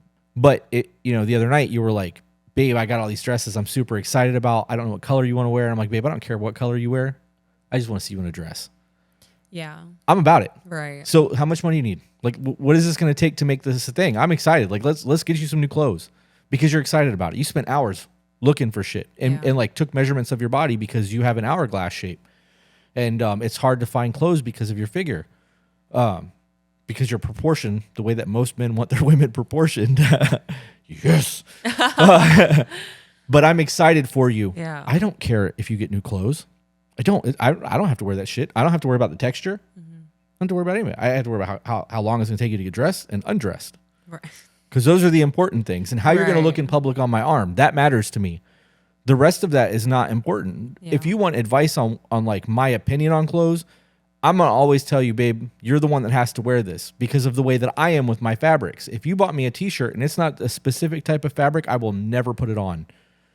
Textural issues. Right. So that's my response every single time. Now, if you were like, I want to know your opinion on how this will look on me, I got you. Because we can have that conversation, but those are two very different conversations. Now, in the event that you came to me and you said specifically, this could better our relationship, I'm in. Right. I'm in. Our relationship is dope as fuck.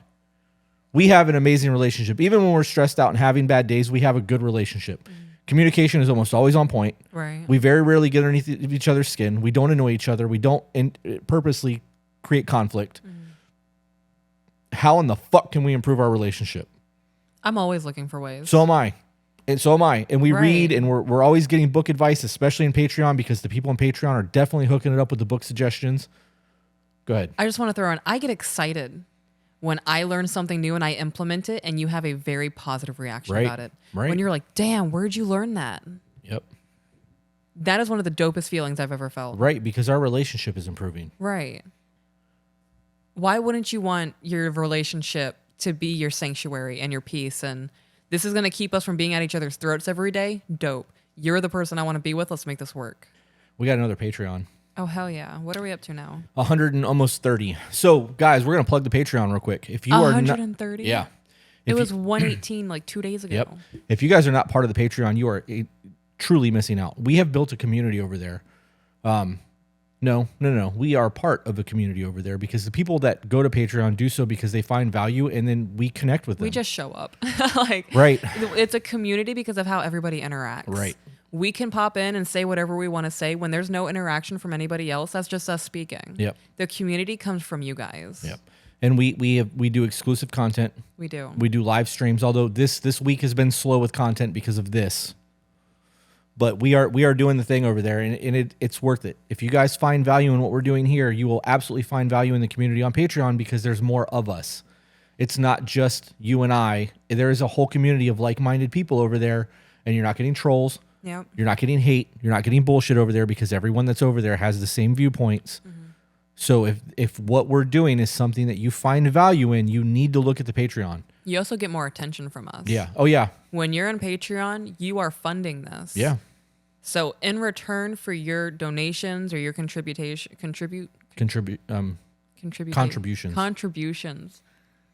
Yeah, we both struggled on that one. Contributions. In return, you get our undivided attention. Yeah.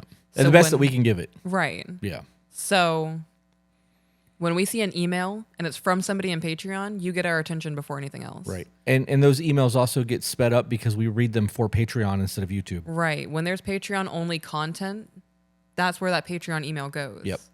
So the whole world is not hearing your business. It's the people who are like you who pay Right. to be a part of a community that everybody is building. Who also may be able to give you advice. That is because true. they do. The people in that group are helping each other. And we all know each other. Like at this point, we know most of everyone's stories, which is super dope. But And we know almost everyone by first name. Yep. So with that being said, check out the Patreon group if you're into that. If you like what we're doing, it's worth it. It's $10 to $15 a month, depending on the tier that you get. The $10 tier does not get access to the live streams, but it does get the extra content. Yep. So the live streams are nice though, because we do spend an hour to 2 hours every Friday night just bullshitting with people. And in the event that we do start doing live calls, one-on-one, that kind of shit, it'll be offered to Patreon way before it gets offered to YouTube. So, all right. Holy derail. We're still in an email. That's We twice are. now that's happened. Trying to make clear that he wasn't the one for him, that I wasn't the one for him. Now, let me back up a little bit. We were only dating for 7 months, so still a fairly new relationship. Yeah, y'all, it's very, very new. It is. Walking away from somebody at 7 months is nothing. Especially if you met 7 months ago when you started dating. Yep. No foundation. You're not losing nothing. No, you're not. You had 7 months to hang out with somebody. You're going to remember their face for probably a year and a half. Yeah, maybe. Yep. In 10 years, you're never going to recall that person. Unless they were super impactful in like a traumatizing way. Right. Or in a good way. If you're in a relationship for 7 months and they help you grow as a person, and then you just happen to go down different paths, you could still remember that person for a positive impact. Yeah. I'm just saying based on this email and the tone, I'm saying it's a negative one. Yeah, I agree. All right, so we were only dating for 7 months, so still a fairly new relationship, but already with many challenges that we were unable to resolve, not with a lack of effort on my part.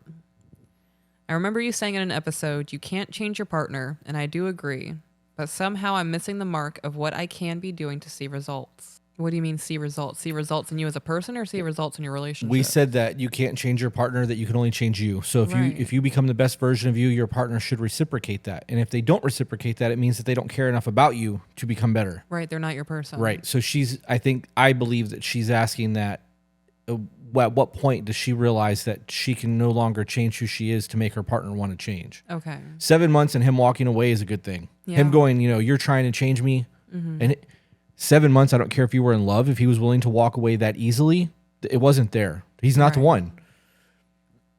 He's not. Yeah, a dude who's 7 months, you're still in the honeymoon phase. Yeah. You're still like doing it like rabbits. Like you should be excited for each other and like fawning over each other, and like that's a thing. I've tried to look at myself and be the woman that communicates well and treats others, especially my partner, with respect and understanding. But at the end, I kind of just realized he doesn't want to change or grow. And I don't think if I was the most incredible woman on earth, he would want to. Some people are okay with mediocrity. You need to remember that. Yeah. She needs to remember that. Some people are okay with mediocrity. Some people aren't. Some people are just okay with being bad people. Mm-hmm. There are people who do foul shit in the world and they go to bed and sleep peacefully at night. Yeah. I don't do mediocrity. I just don't believe in that. I believe that you should be trying to level up, even if it's 1% every day. Whoop. Right. Correct me if I'm wrong, just to give you a little idea of our short but struggling relationship so that maybe you can give me some helpful advice going into my next. We are both single parents, so it wasn't easy finding time to get away from the kids, but it was very important to me. So right around the 2-month mark, when we kind of fell into family dates, instead of us as a couple getting quality time together. Okay, I'm going to pause you right there. 2 months into a relationship, you don't do family dates. No. You date somebody for a year. You go out, you plan dates. If your kids are at grandma's house, you can spend the night. Yeah. Past the 1 year mark, if things are still going great and you have a solid foundation, then you can start doing family dates and introducing. Right. That's where you messed up. That's one of the points where you messed up. Yeah. Too soon. Lack of foundation. You don't know this person. Do not bring your child around them. Right. Yeah, you never know. He could have been a predator. Right.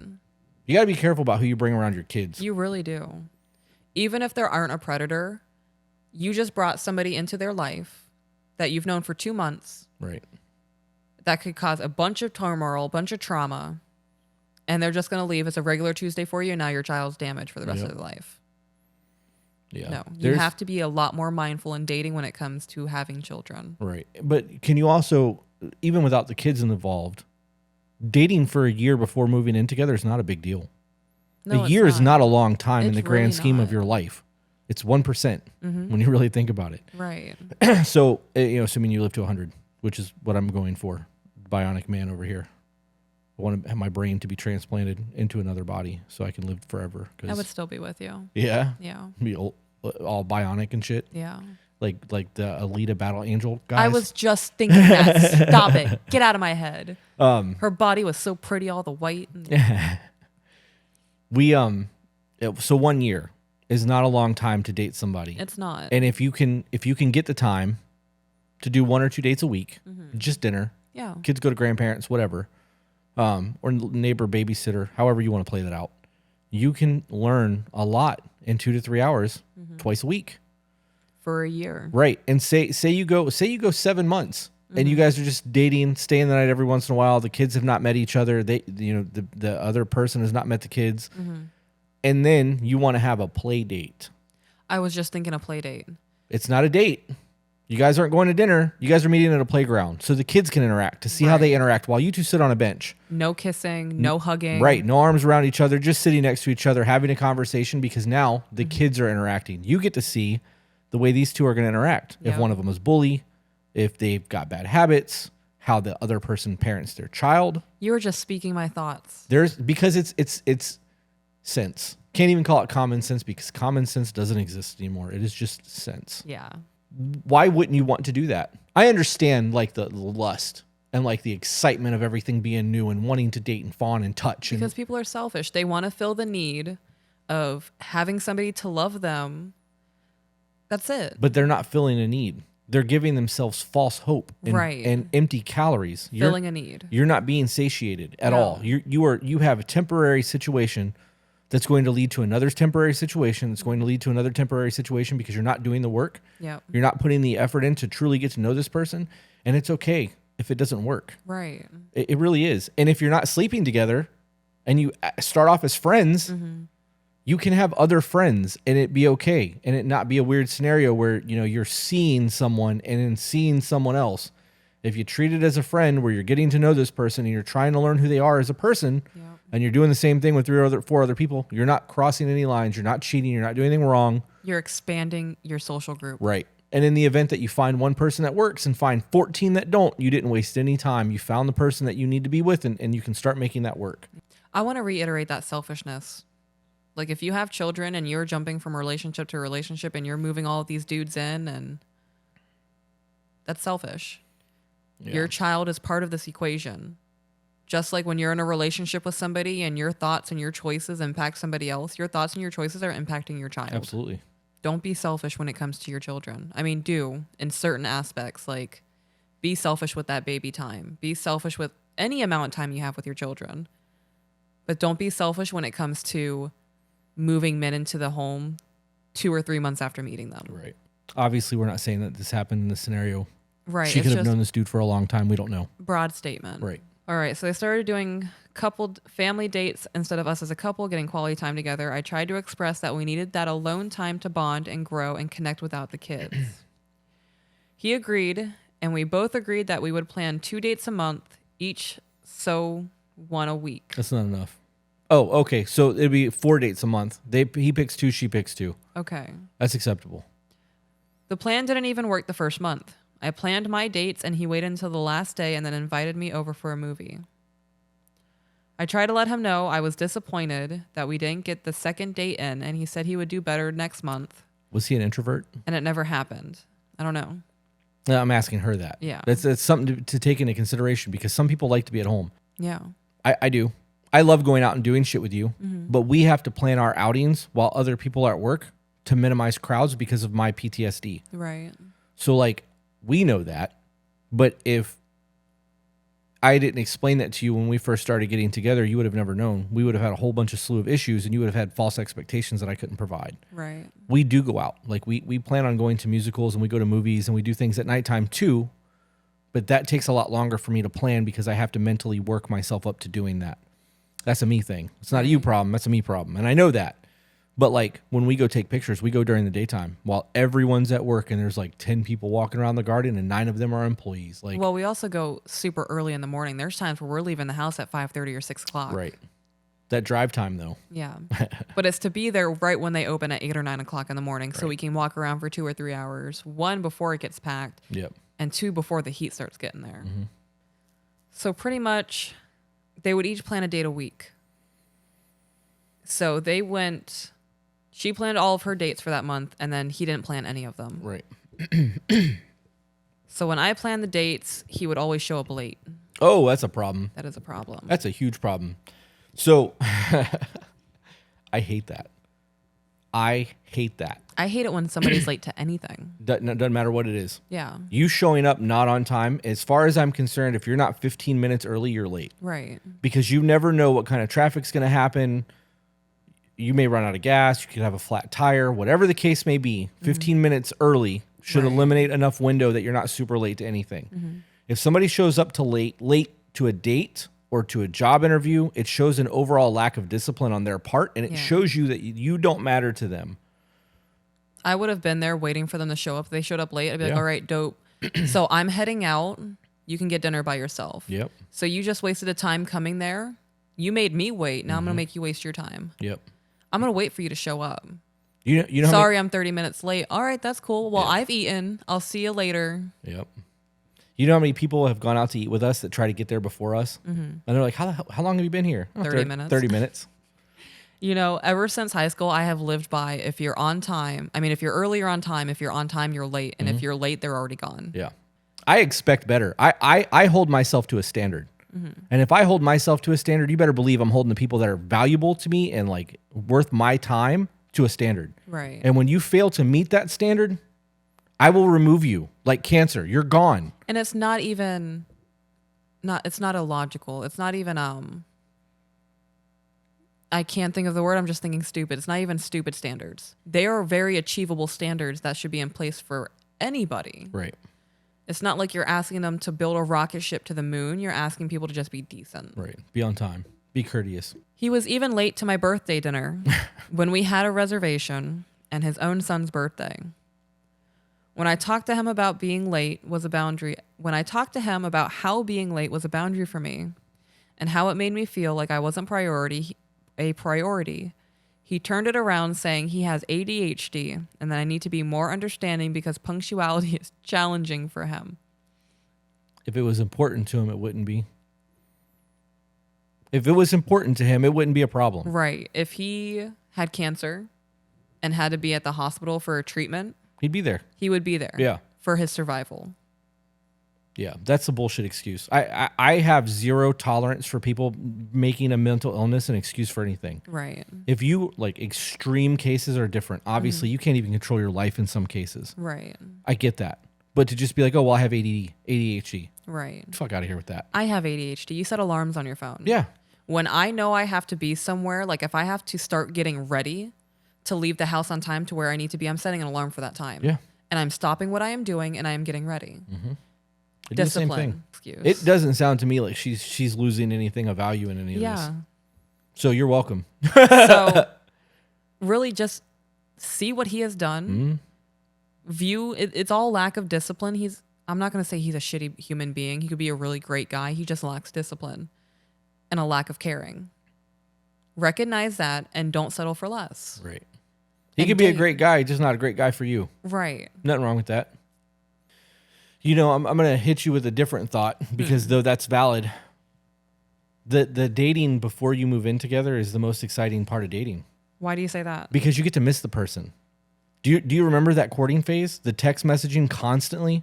Even when we were at work together, the text messaging across the room and like knowing that you were going home and I was going home and like, I'm not going to see you for another day, or it could be 2 days depending on our work schedule. And like, you know, what about the kids? If you're going to have the kids, it could be 3 days. And like, when am I going to spend time with you again? And that excitement and the buildup and the chasing each other and the fawning and the lusting and like, that's exciting. Yeah. And if you can prolong that for a year before moving in, that's a year that you get to play that game.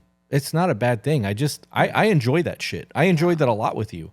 And we do it here. Like on days that you go help out at the shop or I leave, we're constant communication with each other. We get to live those moments. Yeah. Or we get to relive those moments. That did not come out the way it was supposed to. I'll even sit on the patio for 4 or 5 hours and have you miss me. You do. Mm-hmm. You know, I'll come to the door. What you doing out there? Yeah. You know, just because I do miss you. I think even though we live together, we can make it a point to not be in the same room together. Constantly, yeah. So it goes on to say, I did try to be understanding, but asked him to make an effort. When he invited me to his sister's wedding at about the 4-month mark, I was excited to meet his family. When I arrived for the reception, I found him and his 2 children eating and joined them. As soon as I sat with the kids, he got up and said he was going to get us drinks. He didn't return for almost an hour, and I was stuck with all 3 kids, his and mine, cleaning up spilled food and messy faces, all while trying to maintain myself in a room full of his family that I've never met before. So it sounds like he was just looking for somebody to step in and be a mom so he can do whatever the hell he wanted. Yep, he was looking for a babysitter. That's the red flag. Yeah. I'd have left. Oh, yeah. I would have taken my child and left. 30 minutes. 30 minutes. If he didn't return with a drink, I'd have got up and walked out the door. 15 minutes. And I'm shouting across the room, hey, what you doing? We ain't playing this game. Yeah. You guys, the way that you value yourself as a person, the self-worth, I couldn't get past self-esteem, and that wasn't the right word. Gotcha. Your self-worth matters. And if you don't have it, and you're willing to let somebody step over you or step on you, and it happens in the first year of a relationship, it's just going to continue. Oh, yeah. It's not hard to be like, hey, I know my value. Right. The first instance of anything crossing a boundary, I'd be like, hey, this is a boundary for me. I'm letting you know we're still learning each other. I would just appreciate it if you didn't do anything that would fall into this category again. Yeah.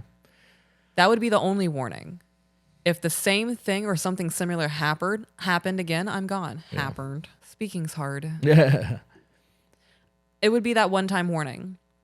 Now, say something totally left field happens, not related. You set another boundary. But if something happens repeatedly, that's a pattern. They don't care enough to change. Right. You would get the one warning. If it's under a year, we're still building a foundation. You do it again, I'm gone. Right. Because you're still learning each other. Right. And that's if expectations aren't laid out. Those boundaries are important. Right. And in the Dom sub community, which is going to read dumb sub when he does the titles because that's what it does, there are hard limits. A hard limit is one that will never even be approached. Yep. When we were dating, when it actually became dating, we discussed those hard limits. We discussed them in our day-to-day lives. One of the things that I'm not okay with is you going to the bar. Right. Unless I'm with you. And you can look at that however you want to look at it, whether it's from a point of protection, a point of distrust, a point of trauma, whatever the reason is, that is a hard limit for me. You knew that and agreed to it. That comes from dating. Right. If you don't have those multiple dates where you get to learn the ins and outs and the yeses and nos for people, you're never going to know until that boundary gets crossed, and then it's a problem. Right. Because nobody defined the expectations of the relationship and what was and was not acceptable to each other. Right. And it's okay. It is fucking okay to be like, that is a no zone for me. Right. And you doing that is a problem. And if you're willing to do that, knowing how I feel about it, I'm not going to be here. No, it's also on the person. If you're in the dating phase and someone says, I don't want you going to the bar as my woman, you can say, okay, then I'm not going to be your That's woman. it. You can't sit there and say, well, you can't control me, this, and that. You have to be okay with it. Yeah. Just leave. Yep. Go find a man who is okay with that. You can't force somebody to bend to your will just like they can't force you to bend to theirs. Yep. And if you're 3 or 4 dates in and you're not living together and you haven't committed in that way yet, You're not losing anything. bye. You're not going to remember their name in 3 years. Yeah. Yep. It's not hard. Date people who fit your criteria. Don't date someone to try and make them fit your criteria. I had introduced myself to his parents and siblings all on my own and it was completely embarrassing. Okay, man. Let me tell you how this works. When you invite anyone to a group of people that have not met yet, it is your duty as the host to initiate conversation between people and introduce. Right. In the event that you and I go out to dinner and I know the man but have never met his wife, it is his duty to introduce his wife to us. Right. It is my duty to introduce you to them. Right. Under no circumstances should a woman in an unfamiliar scenario be required to walk up to a group of people to introduce herself, especially if she knows no one else there other than the man. Yep.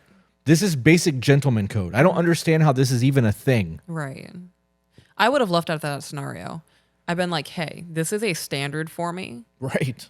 The fact that you didn't do it, like, I understand that you didn't know just going forward when you are with a woman, this is proper etiquette. Yeah, I'd have pulled his ass aside immediately. Right. Like, I'm not staying for you to learn that, but just so you know, going forward, so you don't lose another woman, you should implement that. How crazy is it that people don't know these things? It's just how people are raised. And how crazy is it that people are okay with being treated that way because they think it's okay? Stand up for yourself. You know, you don't have to leave someone shitty either. Like in that scenario, if we've been dating for 6 months and I went to a wedding with whomever I'm seeing and they didn't introduce me and it's been after multiple things, I'd be like, okay, this is the last straw. Right. Going forward in your next relationships, you should just kind of take a look at these things and maybe might want to grow. This is why I'm leaving. This is why I'm not going to be with you. And I wouldn't shit on the person. I wouldn't tell them that they're a bad person. These are just kind of the things that you should take some constructive criticism on. And there's nothing wrong with that. No. Because you have your value. You know what Right. you're worth. And if you can't meet my expectations of a partner, I'm going to find somebody who can. It's not hard.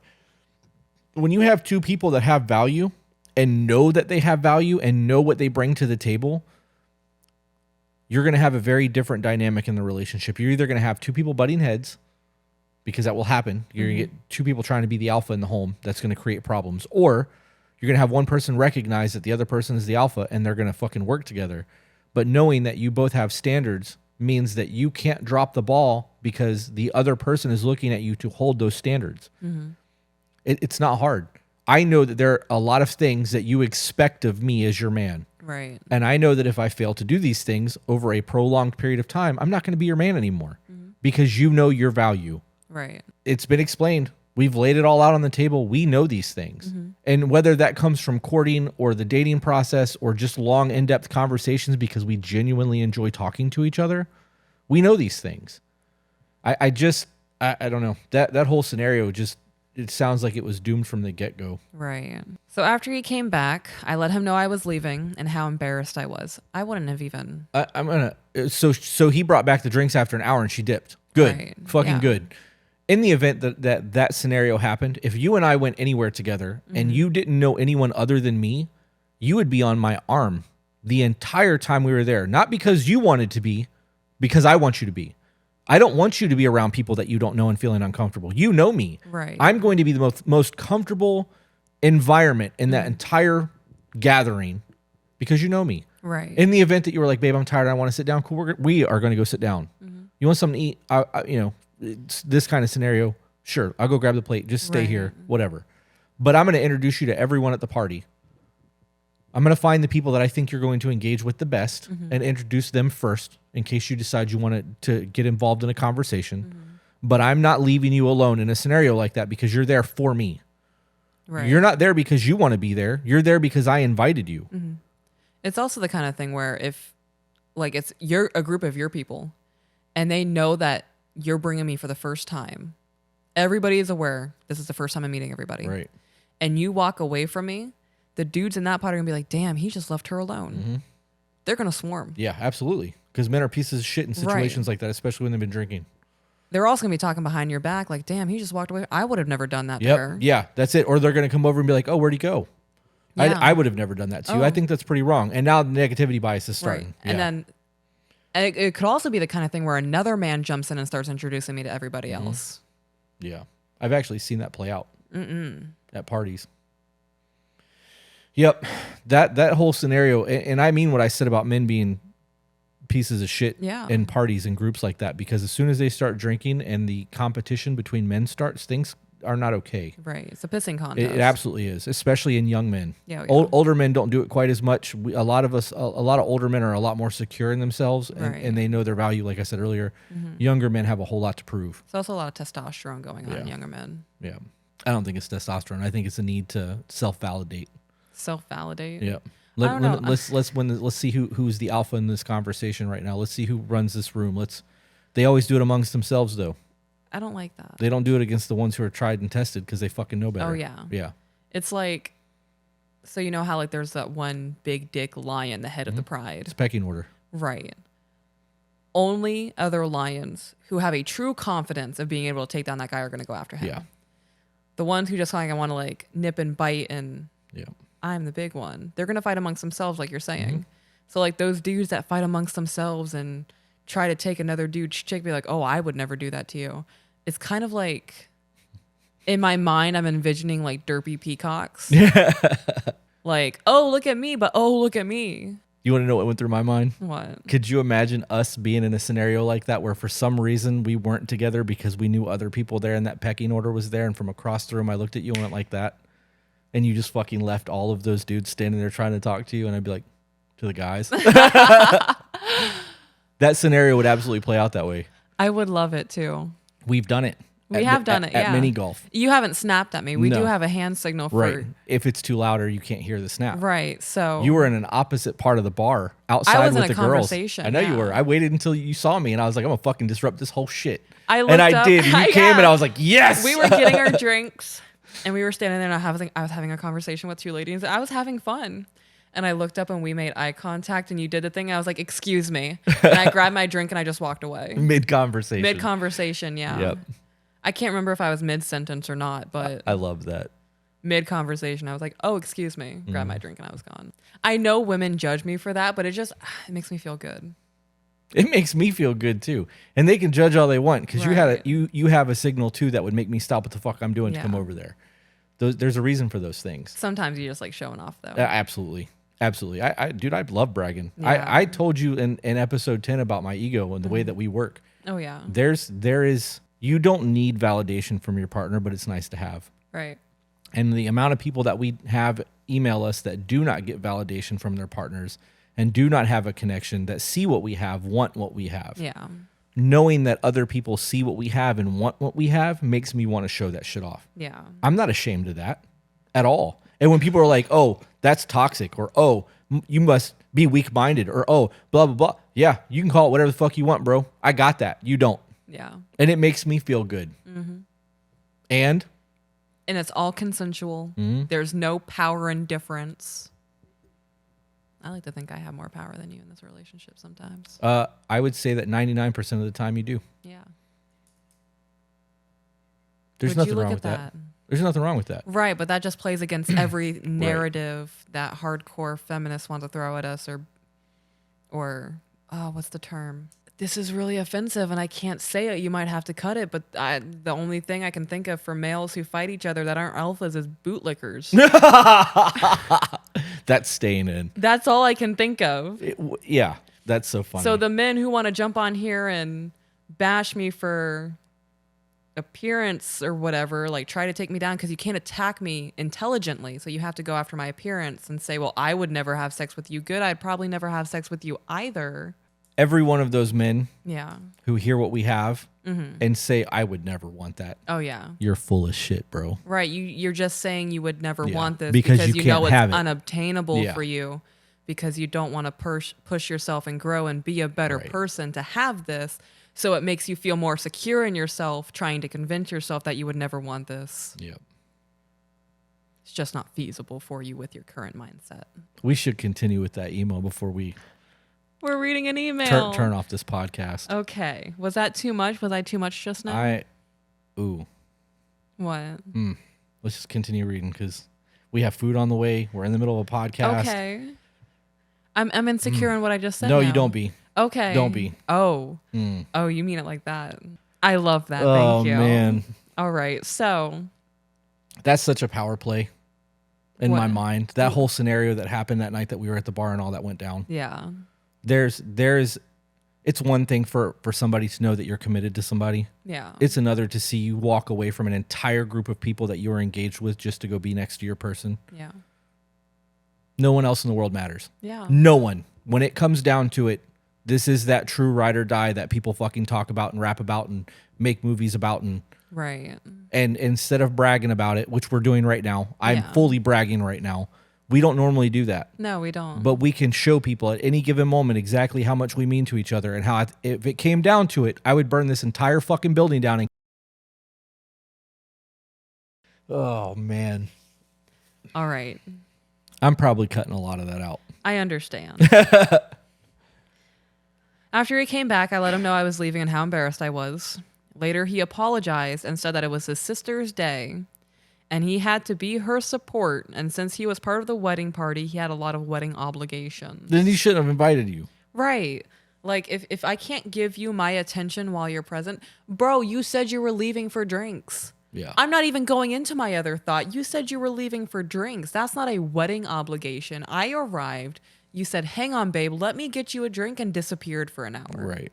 If it was a conversation of my sister's having a meltdown, The groom is doing whatever. My mom's losing her mind. Can you watch the kids while I take care of this? Yeah. Can you watch the kids? Not I'm gonna get you a drink and just disappear, so you have to watch the kids. Right. Yeah. Foul. Okay, so I told him if he knew he would be busy, he shouldn't have invited me. No, it sounds like she knows what she's doing. Right, especially to such a big event where I'd be meeting family and I wasn't expecting to be the nanny while he drank beers with his dad and brothers. He apologized and promised it wouldn't happen again. And after about 6 months into a relationship, we were struggling to have intimacy. Girl, you are strong for staying another 6 months. Yeah, That would have been it for me. yeah, that he wanted a babysitter. Right, after the missed dates and not planning and being late to everything that I planned, and then you desert me at a wedding saying it was obligations when I can see you across the room getting drunk with your dad. I understand that you love him and you want things to work, but laying it all out like that, it sounds ridiculous that you stayed another 6 months after everything that's already happened prior, showing that you're not a priority to him. There's a difference between being in love with somebody and having love for somebody. And you can Right. be with somebody for 7 months and have love for them and not be in love with them. Right. And unless you can understand the two and differentiate the two in your brain, that's where that comes into play. Yeah. Because you could have had love for that man and not been in love with him. I am in love with you. Mm-hmm. If I just had love for you and was not in love with you, our relationship would be very different. Right. You guys need to recognize these things. It's not, Right. Like, I am willing to do things for people out of love, but that doesn't mean that I need to spend the rest of my life with you. Did you have anything you wanted to add to that? Mm-mm. Okay, going on. After about 6 months in the relationship, we were struggling to have intimacy. Not just sex, but quality time. Moments alone to just be together. There was always someone or something distracting him. Yeah, well, I mean, you guys couldn't even make it through the first 2 months of dating properly. I don't know what you expected to happen in that scenario. Right. Even when we would watch a movie, he would be playing with the cat, and I would ask him to please let the cat go because I wanted us to hold hands or just be close and focus on one another. And he got so mad and said I was too clingy and that if I can't handle the cat, that was my issue. Anytime I try to communicate... Stop. So in that scenario, the answer is to go, wait a minute, I want your attention. It's not about you playing with the cat. We are supposed to have quality time right now. Right. If you want to play with the cat, you can do that as much as you want after the movie's over. Right. I want your undivided attention for the next 2 hours. We arrange for the kids to be out of the house. Yep. We have a babysitter. They're gone for the next 3 hours for dinner with grandma. Right. We planned for this. This has nothing to do with you playing with the cat. Yeah. Yeah. I get that. The kids are finally asleep. That is pure deflection. That is. That is a manipulation tactic. You guys really need to pay attention to what people say to you non-verbally. Right. Not all communication is going to be verbal, and sometimes what people are not saying is really what they're fucking saying. Right. He told you that you're too clingy, and he's basically saying that you are jealous of the cat. Yeah. No, what I'm saying is that you don't give me enough attention, and I'm asking for 2 hours of your time to be intimate with me, to just exist in my world for 2 fucking hours. And instead of giving me the courtesy to give me your undivided attention for 2 hours, you would rather play with the cat. Right. So it's not that I'm jealous of the cat. I'm telling you that your actions are showing me that I do not matter to you. Mm-hmm. That's the conversation that needs to be had. It doesn't have to be in that tone. Right. You can absolutely verbalize that in a non-threatening, non-demeaning way. I kept wanting to say non-attacking. demeaning, non-demeaning way. And that conversation could be had. Mm-hmm. Instead, he changed the situation to manipulate you and make you feel like you're the fucking problem. Right, you're the bad guy here. Yeah. This is not my fault. This is a you thing. You should never go to your partner with a problem and allow them to turn it around on you. Right. You can have conversations about things that bother them as well, because now you guys are in a position of conflict. Right. Or in a debate. Yeah. It could also be a conversation of, he did this to hurt your feelings. You have to hear why he behaved that way. Right. And if it's something that you caused, that's just a chain reaction between the two of you. Right. And that's a conversation that can be had. Right. But do not allow somebody to flip the shit that's going on around and make it a you problem when you are trying to express your feelings and emotion towards what's happening. Right. Your emotions and feelings are valid. It doesn't matter what the scenario is. If you are feeling something, you have the right to feel that. They may not agree with it. They may see the situation completely different than you. But the proper response for any of you listening that do that is to go, okay, I'm sorry, I didn't realize it was making you feel that way. Now that I see your point of view, I will try to do better. However, and then you can have your conversation about what you need to have the conversation about, but taking that extra second to go, okay, I realize what I just did made you feel that way, and I'm sorry. Right. You have validated their emotions. It's been addressed. Unless they're going to harp on it for the next 45 minutes, the conversation technically get in there. But you guys should have a conversation about how you can move forward. What do you need from me moving forward to make you not feel that way? That could be a very logical next step to that conversation. It's not hard because now you have the opportunity to tell me how you're feeling, how I made you feel that way, and now I'm asking you, what can I do in the future to make you not feel that way going forward? It's really not hard. I understand that when things are emotional and you're angry, and you're feeling defensive, you may not be able to think of that in the moment. Right. It's harder to think that way. Right. But if you practice that and you start implementing that every single time something comes up, you're validating, you're asking for how to move forward, and you are not flipping things around and telling somebody that the way they're feeling is not logical. Right. I don't know. And then afterwards, you can even explain to them like, hey, I am sorry. The way that I saw that situation was XYZ. I was not trying to make you feel, however, and now that I know that you felt that way, I'll do better. And then you're never going to argue about that shit again because you've diffused the situation. You know how they feel. They know you know how they feel. And if you're a good person, you're going to try to be better next time. Yep. Anytime I try to communicate, whether it was about needing intimacy, needing him to be punctual, or just needing even the smallest thing to make me feel like he was in this relationship with me, it would be my issue. So with all that being said, is this my issue? You were dating the wrong guy. She said, was I dating the wrong guy? Yep. Yes. Yeah, you absolutely were. This is not a you issue. He showed you he was not punctual. You cannot then ask him to be punctual. He's already shown you who he is as a person. Yeah. He already showed you he doesn't care to be punctual. Yeah. We only see a small portion of the relationship. Right. We only know what's in the email. But from what's in the email, he's selfish. Right. He's not looking for a quality partner. He's looking for somebody to take care of his kids, to basically just let him do what he wants to do and not bitch and complain. Right. He's not looking for a partner. If he was, he would be working to do better when you bring things to his attention. Yeah. He's just not for you. That's all there is to that. He might be the right person for somebody else, but for you, absolutely not. She says, how do I attract the kind of man I can communicate with and not feel like it's all my issue when something is important to me? Find better men. You need to find a better man, and you need to pay attention to how he communicates. Yeah. If you've had multiple conversations about the same thing and his point of view is not changing, you need to move on. Yeah. He's shown you he's not willing to communicate. You need to date. You need to spend time dating and not just jumping into long-term relationships and moving in with people. Right. Don't go from one person, be like, okay, we went on one date together. You're all of my focus. Right. I am focused on spending the rest of my life with you because we had one date together. Right. No, that shit takes time. And if you're financially capable of supporting yourself and you are not in need financially to move in with somebody, you can prolong that as much as you want. Right. You guys can come over and come and go as you please if you both got your own places. You don't need the financial aid. So if you don't need the financial aid and you can do it all on your own, there's no reason for somebody to move in or for you to move in with somebody else because you're doing it. You can prolong that dating as long as you can, and if things aren't right, you can move on to the next person until you find that right person. Do not settle for mediocrity. Yeah. That's what it comes down to. Find a man who's got his shit together, right, and invest your time. And if you are struggling and you need someone to help supplement bills, get a roommate. Yeah. Don't go on a date with someone with the intent of them moving in to help you financially and then try to force a relationship to work. No, I agree. Where do I find a gentleman, and how do I become the woman deserving of a gentleman? You got to do the work. You do have to do the work. You need to work on being the best version of you that you can, work on your communication skills, work on your future, have goals, set like a 5-year plan. You really need to start working on building your life.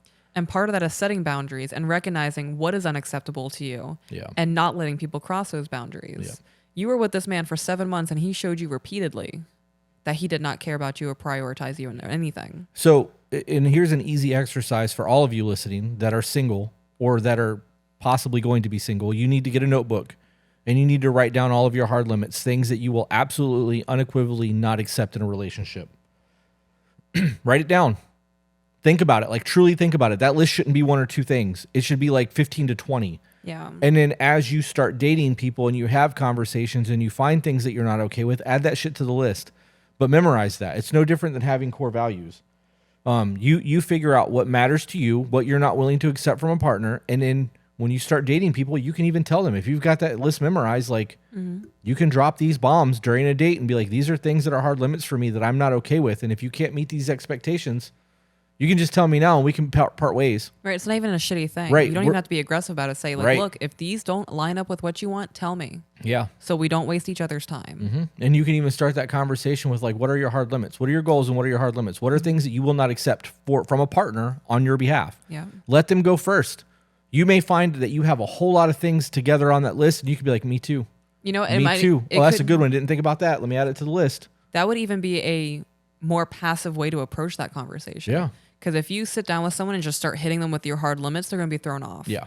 And be like, damn, like that's kind of aggressive.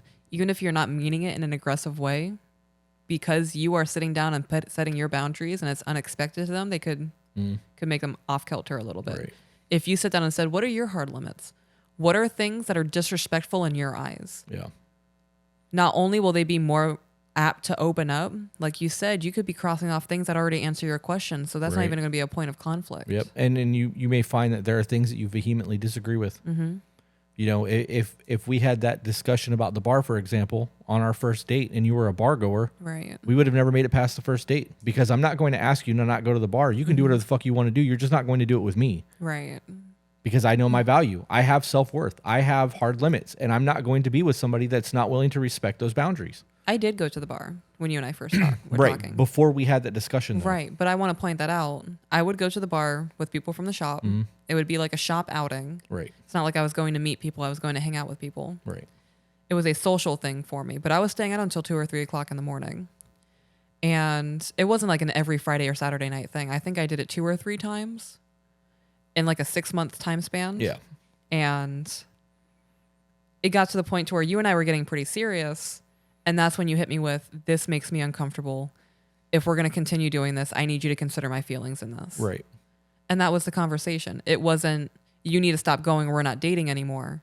It's, when you do this, it makes me feel X, Y, and Z.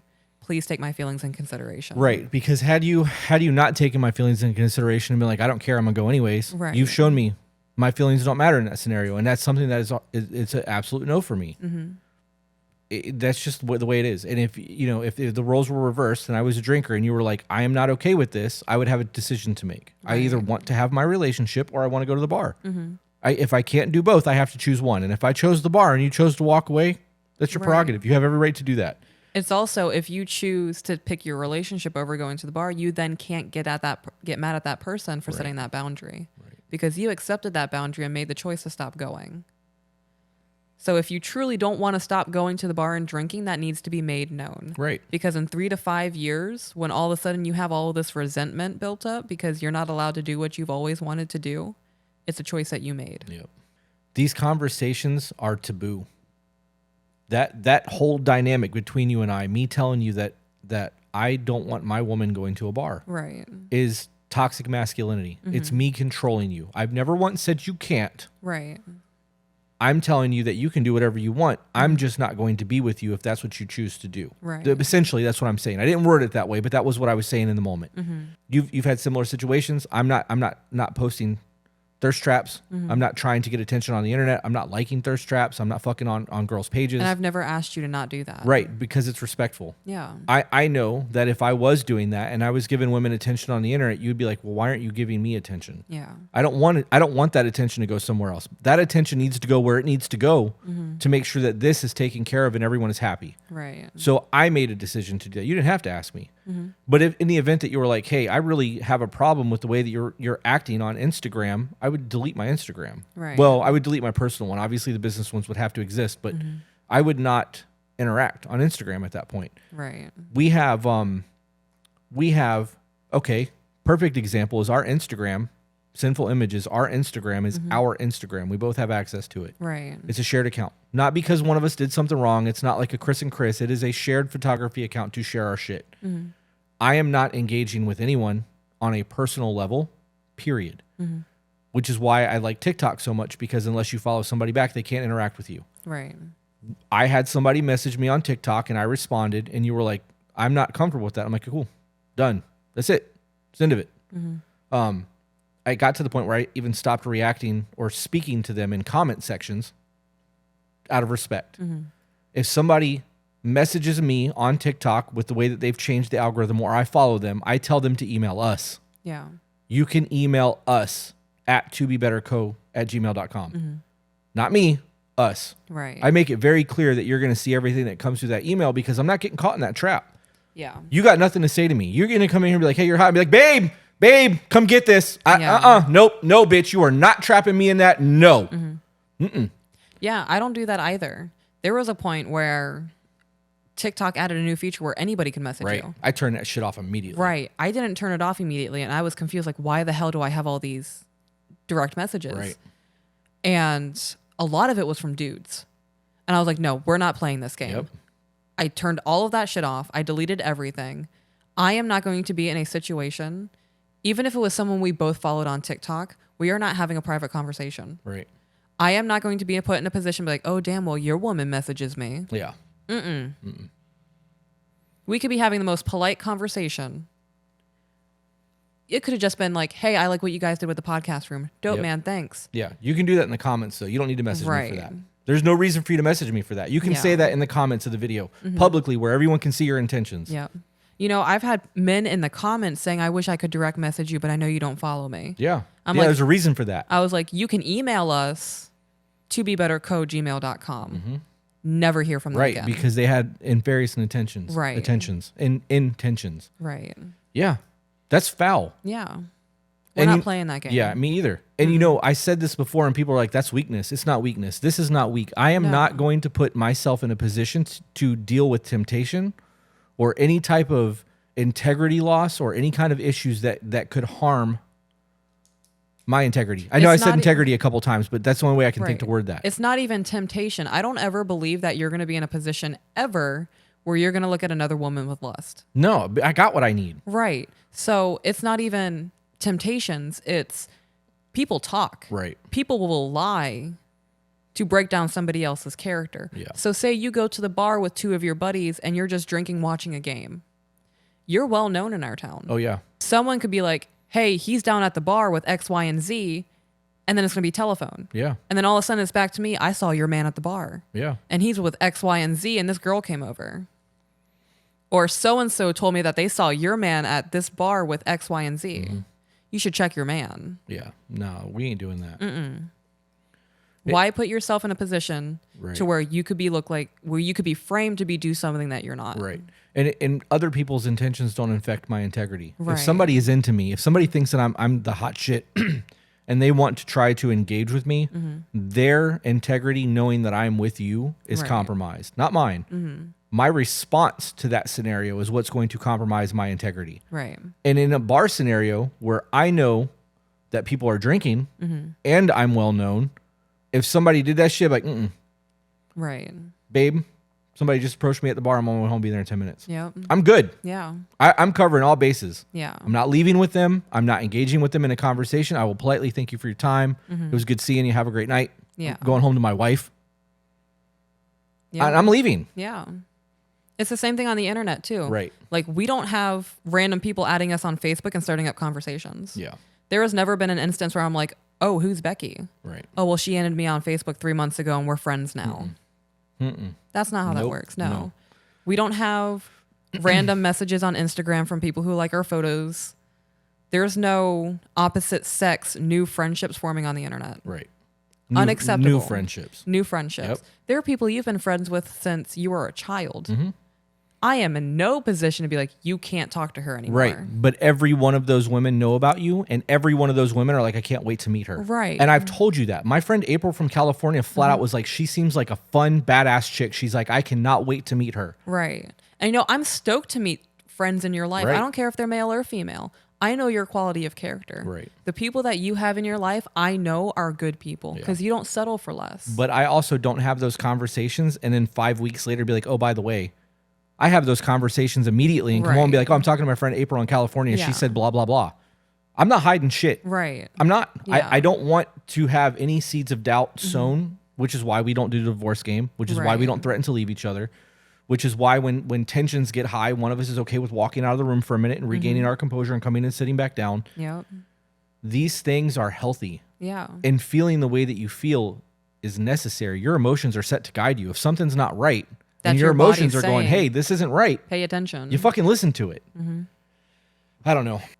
when it comes to any type of social media, I am not entertaining any man that I do not know. Yeah. So if a man messages me and say, hey, how's your day going?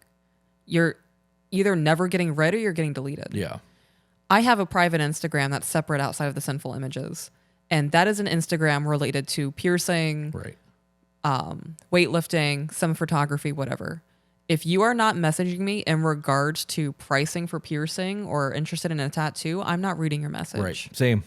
Or I'll read your message. If you're complimenting one of my photos and you want to direct message me, I'll read your message and I'll heart react it. That's it. We're not having a dialogue. I'm not even heart reacting most of the comments. I will leave motherfuckers read. I have 4 Instagram accounts. 2 of them are business. 1 is personal, 1's photography. And then I have our Instagram. Right. Our Instagram is the only one that I am logged into consistently. The only time I go to the other Instagrams is if I get a message or a notification and I want to clear the notification. My personal Instagram, I get Nicole and Tim sending me stupid reels. Like that's the account that we send reels to. But I literally use that account just for them. I rarely even post things on there because I have so many other Instagrams that I need to pay attention to because of the business and like our joint account. And I got to be honest, using the joint Instagram and only the joint Instagram is a lot easier for me because I don't have to worry about the other ones. Right. People that are relevant have my phone number. Yeah. And if you don't have my phone number, you're not fucking relevant. You don't have access to me. Yeah. You know, I find it really sketchy when I hear people in relationships going, oh, yeah, this random dude messaged me 3 months ago and now we're friends and my man doesn't know about it. Yeah. So that's sketchy. Can we have that discussion? Like, you don't need to be making new friends, in my opinion, of anybody in the opposite sex when you're in a relationship on the internet. When random dudes reach out to you on the internet, especially women, it's because you're attractive and they're trying to get in there. Right. You don't need new friends when you're in a relationship from the internet. From opposite sex. From the opposite sex. You know, I don't entertain anybody on the internet. Yeah. I don't have the energy. For the most part, I don't either. The only time I really engage with people is if like there's like a heartbreaking story that they reach out to tell us, because that does happen. Right. Or it's... But it's related to the business. Right. Or it's business related. It's not on a personal level. You and I have friends that are mutuals on Facebook that are starting to add me, and they're all in a list. I'm not accepting any of that. I have no reason. Play that game. Yeah, I don't know you. Right. And like, as far as I know, my woman doesn't know you. She's never once mentioned you to me. So why are you trying to add me? Like, right. You know what I mean? Like, it's just not a thing. And the friends that we have that are mutual friends that have, you know, whether they're male or female that have a partner, I will engage with them because I know they're together. Like, I will have that friendship. But in the event that friendship breaks apart and start, you know, things might become different at that point, because now I don't know your intentions. You know what I mean? Like, and that is a thing. I saw something on the internet. Go ahead, because this is going to change the subject. Well, it's not, but I was going to say, so we are friends with couples on Facebook. Yep. I only deal with the woman. Right. I only deal in with those the man. relationships. So much so that I asked Evan instead of Jackie if you guys could go to Salem for a weekend. I've been friends with Jackie for 5 years. And that conversation went to her man. Right. How would you feel about the girls going to Salem for a weekend? He's like, I'm sure she would love that. I'm like, cool, let's make that happen. And I don't need to talk to her. It's not even a gatekeeping thing. Nope. It's out of her respect. Yep. Because if that relationship ends, there's no need for me to be his friend. Yep. Exactly. There's no need for that. You know, if we have friends and they're a couple and we brought them up, so I'm going to use them as an example. And if Jackie's blowing you up for 6 hours straight on a Saturday night, I'm having a problem with that. Yeah, I would too. Like, unless it's fitness related, you guys are talking about CrossFit, whatever. If she was sending me updates on Evan at a CrossFit meet, that's a very different conversation than her going, hey, what are you doing? Right. Yeah. I agree. And there's going to be people that are like, that's unhealthy. That's toxic, blah, blah, blah. You can call it whatever you want. My fucking relationship is intact and happy. Right. There is no need for me to be talking to somebody else's man about anything. Right. Unless like I'm planning a surprise party or he's planning to propose. We do not need to be having conversations to get to know each other on a personal level because you're dating my best friend. Right. That's it. That's exactly right. I feel exactly the same way. That's inappropriate to me. I saw a conversation on the internet that said, when the person that you are entertaining knows more about your marriage than your partner knows about them, you're cheating. Yes. And I was like, damn, that is a very elegant way to say that. Because, I mean, at what point is crossing the line? Right. I personally am uncomfortable with people coming to me about their relationship in my real life. I will hear them. People need people. I do have people that I love And if somebody I love comes to me and says, "Hey, this is going on, I need advice," I'm gonna listen, and I'm gonna listen intently, and I'm gonna give the best advice I can give, because I know they're not doing it for me to get involved in their relationship. They truly need an ear. Right. I'm down for that. But if you're coming to me to complain about your marriage and you're not willing to change anything and you just need to vent, I don't really care about that. Like, I'm not it. I don't Not need to me. hear that. Right. I got enough problems. Like, the last thing I need is to take on your bullshit. If you're coming to me because you need help. Yeah, we're here for solutions. Yeah, that's it. We're That's not it. here to complain. Yep. I look at people who complain without trying to make solutions as nothing more than whining about their life. Right. And I don't have time for that. I have other shit that I could be doing right now. I don't need to spend 2 hours listening to you fucking complain. That's that pity me. Yep. It's a drama. pity. Yeah, it's a pity me control drama. That's exactly So, what it is. I want to jump back to what you just said about crossing the line when you have a friendship that knows more about your marriage than your marriage knows about that friendship. For me, that falls in the line with having new friends on the internet that your partner doesn't know about. Right. Yeah. If you're working at a new job and Paul knows more about your husband than your husband knows about Paul, It's cheating. you have a problem. Yeah. That's emotional cheating. You're divulging things to Paul that you can't have a conversation with your husband about Right. when it's related to your husband and your marriage. Yep. That also shows that you lack the ability to properly communicate with your partner. Right. Because if you feel more comfortable telling a stranger about your life than your partner, it means that you don't feel emotionally safe. You know their communication style does not mesh with yours, and you have not done the work to figure out how they communicate. Right. Therefore, you're still butting heads and fighting and not talking. There's a whole lot that tells me in that scenario. Right. This is why I want to have phone calls with people, like Zoom calls, because you and I could hype that chick up. Right. Like, there's so many positive things that we could tell that woman about how to improve her life. And when we have people who send emails that are like, he says, I'm not willing to change, and we can then pick apart why he's not willing to change and how they're not able to communicate, I really think that we could affect change in people. like couples coaching. I just don't know if I can dedicate that much time of my life on top of the businesses and the podcast and the TikTok and everything, the kids and the school and everything else Right. we got going on It's a lot. to really do that. If this ever gets to a point where we're making $30,000 to $40,000 a month between YouTube and TikTok, I would quit everything Yeah. and full-time coach, and I would be okay with it. Yeah, me too. 1 hour, one client, We'd every be able to single dedicate day. our life to it. Yeah, and it would be super easy to do. Yeah. But I just don't. I'm not willing to put that much effort in Maybe one day. to these scenarios while I still have to worry about the rest of the world. Yeah. Which is also why I want to cherry pick emails. Like, we only did Yeah. 2 emails on this, and like, we're 3 hours. We've had a lot of derailing, Right. and I know that we ordered food, so we're going to take a break. And I know that we have to come back and sit down and record because it's Thursday and it's not even 4:00 yet. We Right. have Thursdays our record day. I would like to get at least 2 more episodes in. So like, we have at least 4 to 6 more emails that we have to read on top of yeah. the new small content that we have to start creating, which will probably be done tomorrow because I'm not mentally there for that yeah, right now. tomorrow. So before you keep going, I want to jump back to that point because you're just going to keep going further away from it. Oh, So we were just talking about how a wife is divulging the Paul more than that. Same thing goes for a man. If you're telling more to Stacy at work than to your wife at home about your relationship with Stacy, that's a problem. And if you are recognizing that this relates to your life right now, you have one of 2 choices. You can either go home and water your relationship and figure out how to make it work, or you can set that person free. yeah.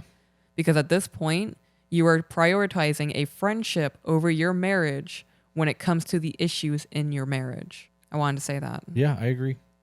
I don't think that it was necessary for you to be like, if you're a man talking to a woman, It is necessary because because there's of the gonna be internet. people in the I comments. absolutely get that.